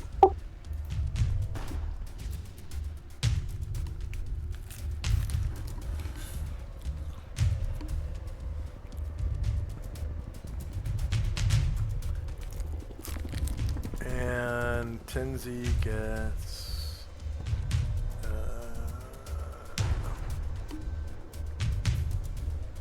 400 points.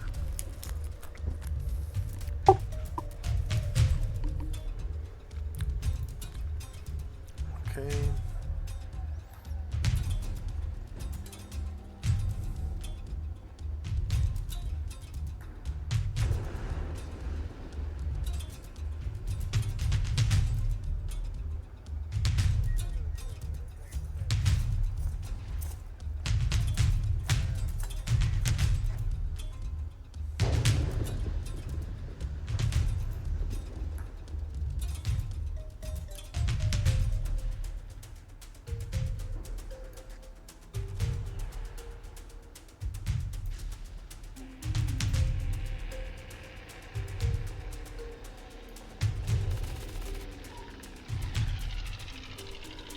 Next up is the Earth Elemental.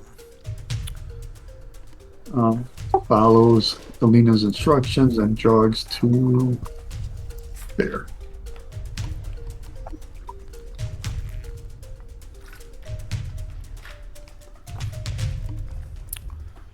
Alright.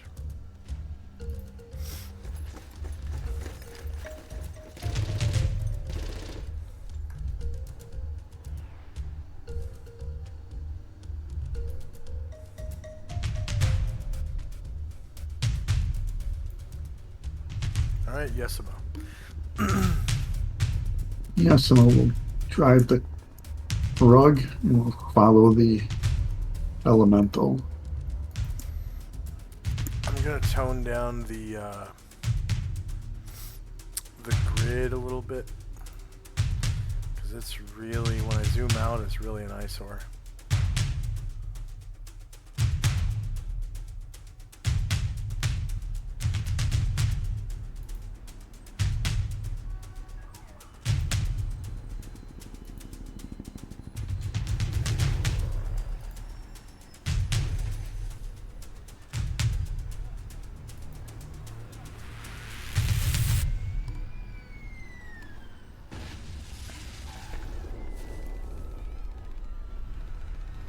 I'm gonna turn it down to like 20%.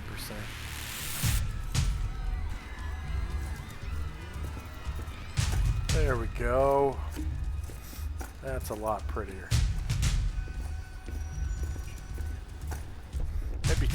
10%.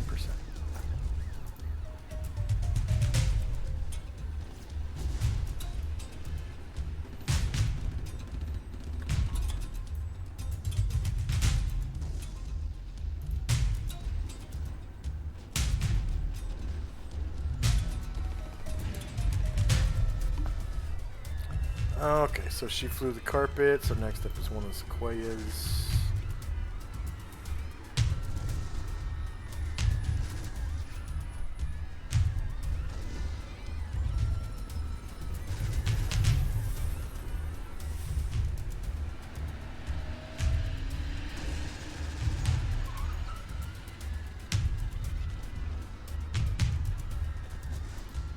And the tectonic.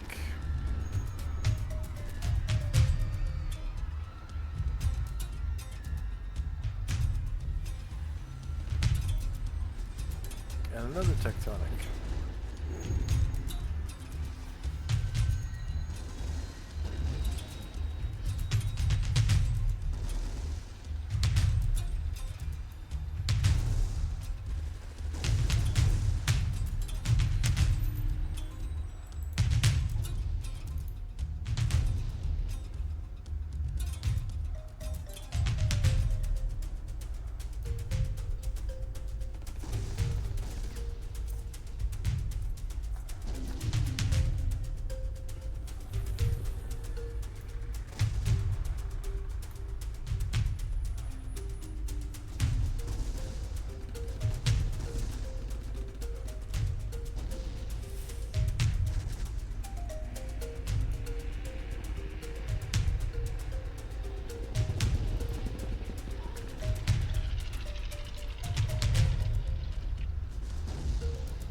I thought all the rock and this animi were dead.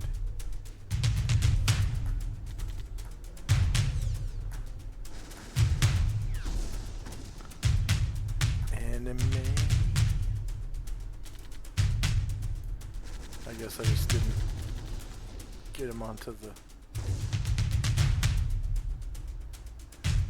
map layer. Okay.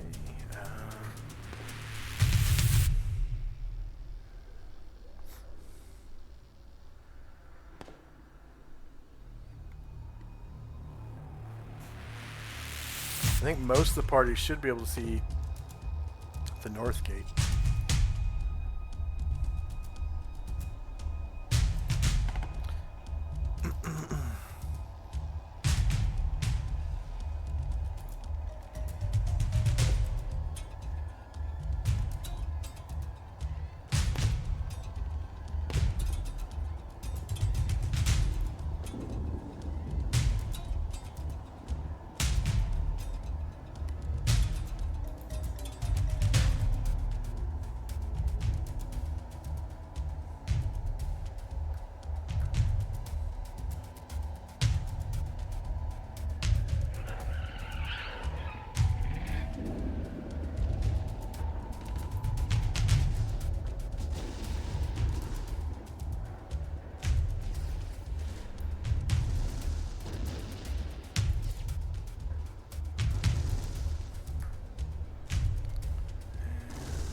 Next up is Ashrail.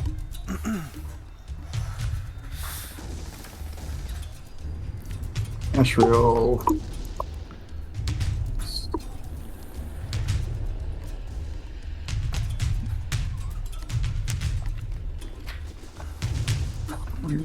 He's right there.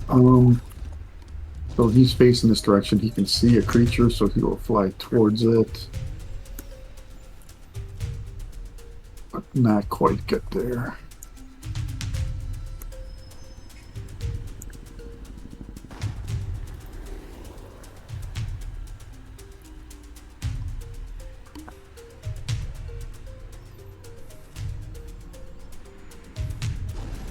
Alright, Musashi. So she will move. I guess he will follow Ashriel. He'll go towards this other guy that he can see. That's the end of his movement. And Zalmont. Zalman was waiting till the end. And Musashi's out of movement, and then that Right. should be end. Zalman will move up to Musashi and lay on hands. Alright.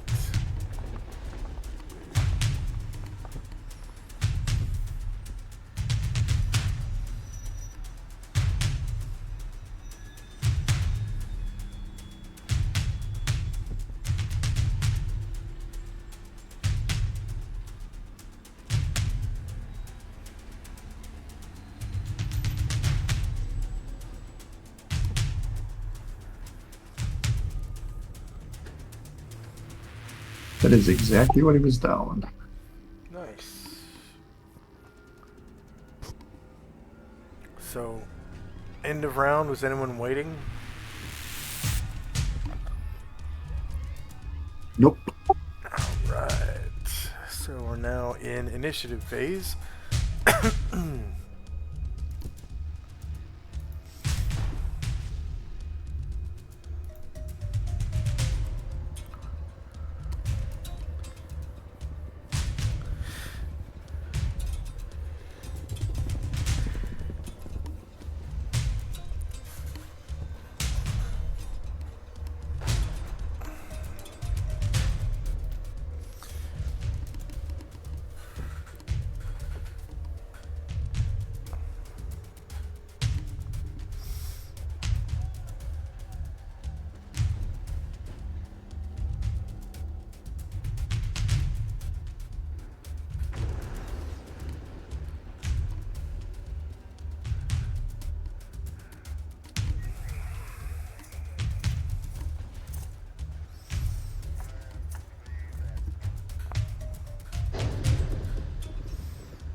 think I got everyone.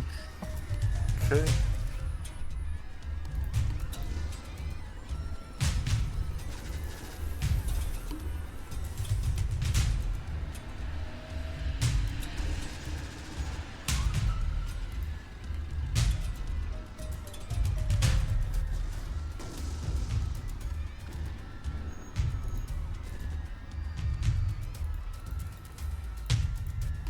First up is Ashriel.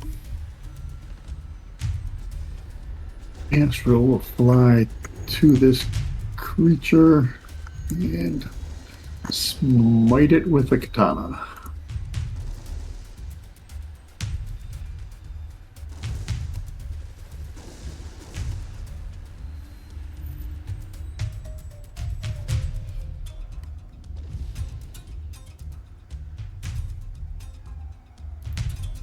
Okay.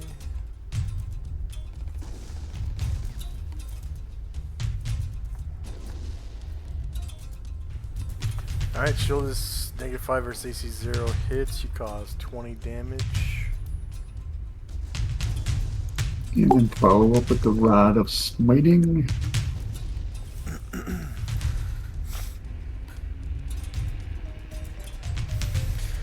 And because of your close proximity with this creature and no others really, you figure out that it's these creatures that are evil out of all of them. Okay. These weird tentacle creatures.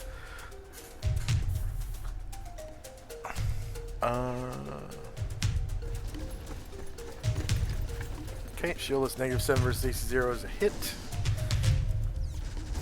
Are these the solid creatures? No, they're plant creatures.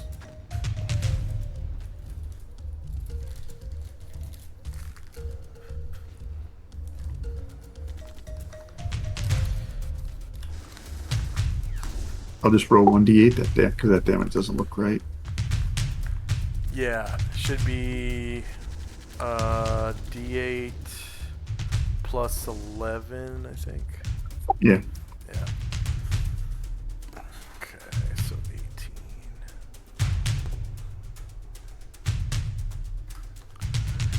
And Selena. She concentrates on the Earth Elemental and tells it to attack the nearest, or this creature to the northeast.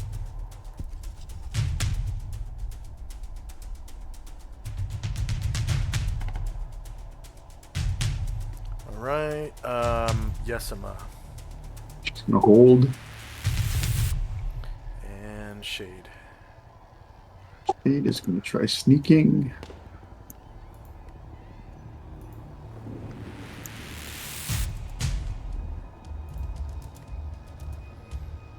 Okay.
Alright, next up is the Earth Elemental.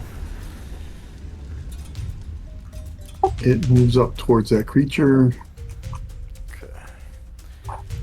and we'll stay and defend it. So, Alright. Zalmond. Zalmond.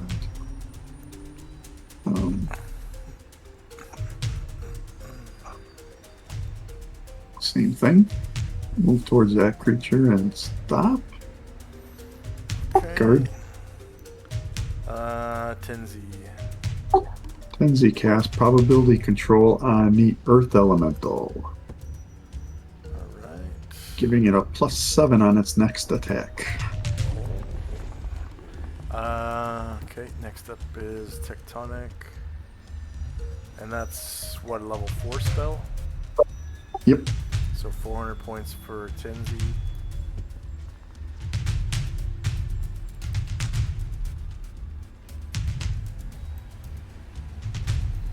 And Musashi. Musashi. What do I have? Oh, he's going same direction as Zalmond. Trying to get in front of him, but waiting there, see if something comes with it. Got a Melter.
Magnarok.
can't find this last tectonic. There he is. Okay.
A lot of these guys.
Okay, that's the one fighting Zalmond.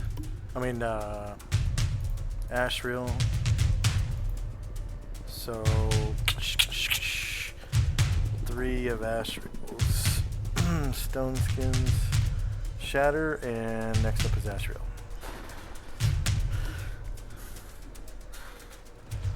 Swing down that katana.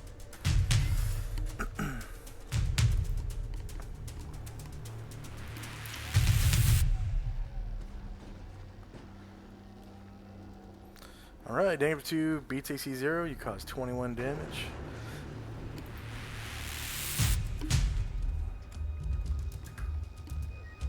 And Zalmond. Waiting for an enemy to approach. Okay. And Musashi. Same.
Okay,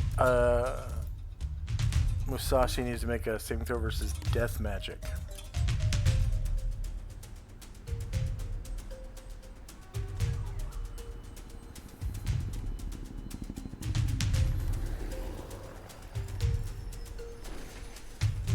Any penalties? No. Nope.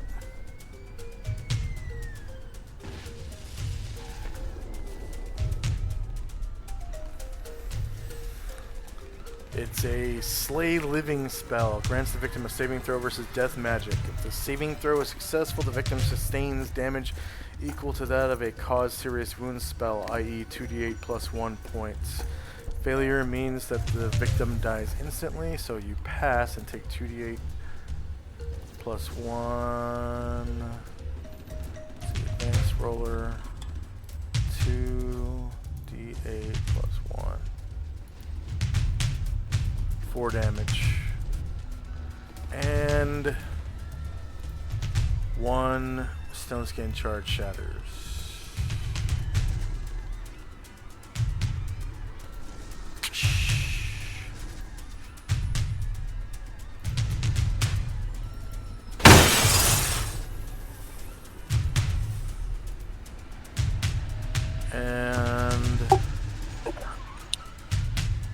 And that'll have to be it for this week because I have to go right on time this week. Alright, so no more monsters were slain.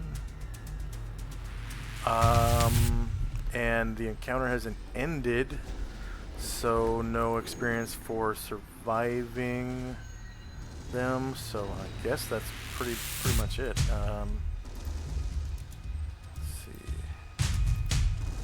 Party ribbon back here. And then did any of your characters gain levels? Maybe Shade?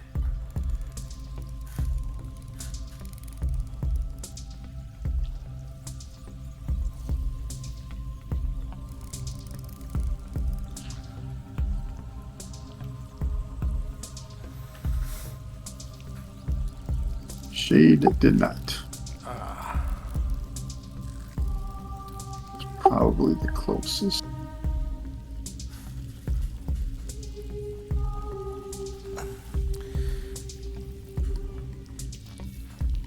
Well, there were some pretty big experience awards.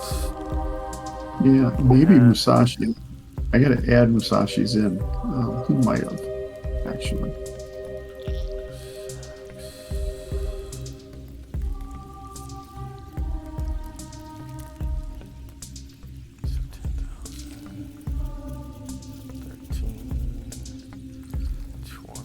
About 21,000 experience points per PC. So like 10,000 plus his warrior stuff. Yeah, that will do it.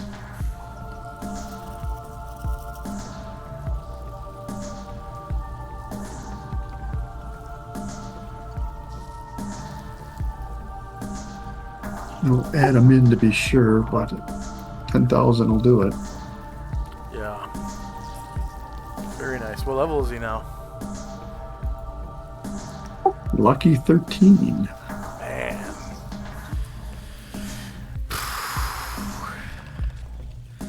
That character died twice before level 5. Oh my god. He was my second character ever. Like, when I started playing, we were playing first edition, and then third edition came out, so all the second edition books were getting sold to the used bookstores so people could buy the third edition books. So we started buying up the second edition books like crazy and started playing second edition, and I made him for my first second edition character. And he died twice. I think once he voluntarily took a fireball to the face to save somebody else in the group. Well, to save the group actually, because he was closer to the wizard. And the DM gave me the option to jump into the little finger laser thing because when you cast fireball, you point. Yeah, and because I won initiative, but I was waiting, I think, and he gave me the option to jump in front of the laser, and I did, and just took the fireball right to the face and saved the rest of the group. And so they kind of owed it to me to resurrect me. So I waited for hours for them to get to the point where they could resurrect me. But I got my character back. So Very cool. That's a cool story. yeah. And I forget how he died the other time. And I don't remember if that was the first or second time he died. I just remember taking a fireball for the party. But alright, well, congratulations on your level up for Musashi.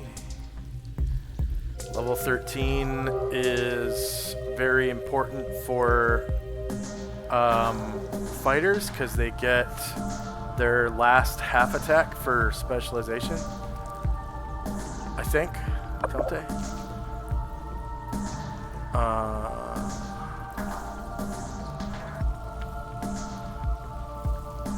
Let's see, that would be in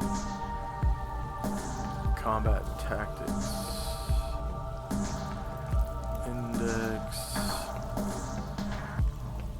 Attacks per round. Right, attacks.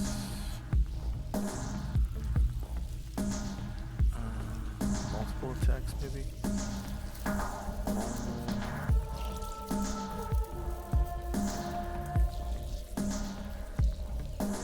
Multiple attacks with missile fire.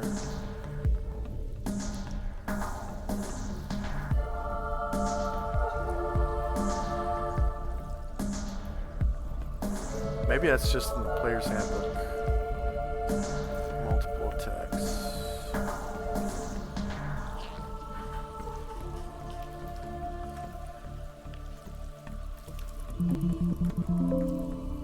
Yep, he definitely made it.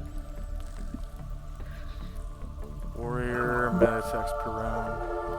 Yeah, 13 and up, you get 2 per round, but as a specialist, you have 2.5 a round. As a grandmaster, you have 3.5 a round. So it should be 7 per 2. Is that how it works for his Yep. katana? Yep. Yeah. Okay.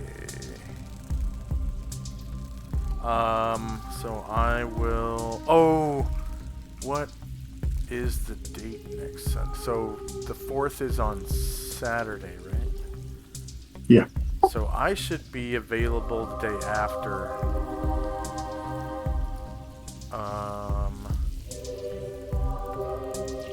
You think you'll be able to make it on the 5th?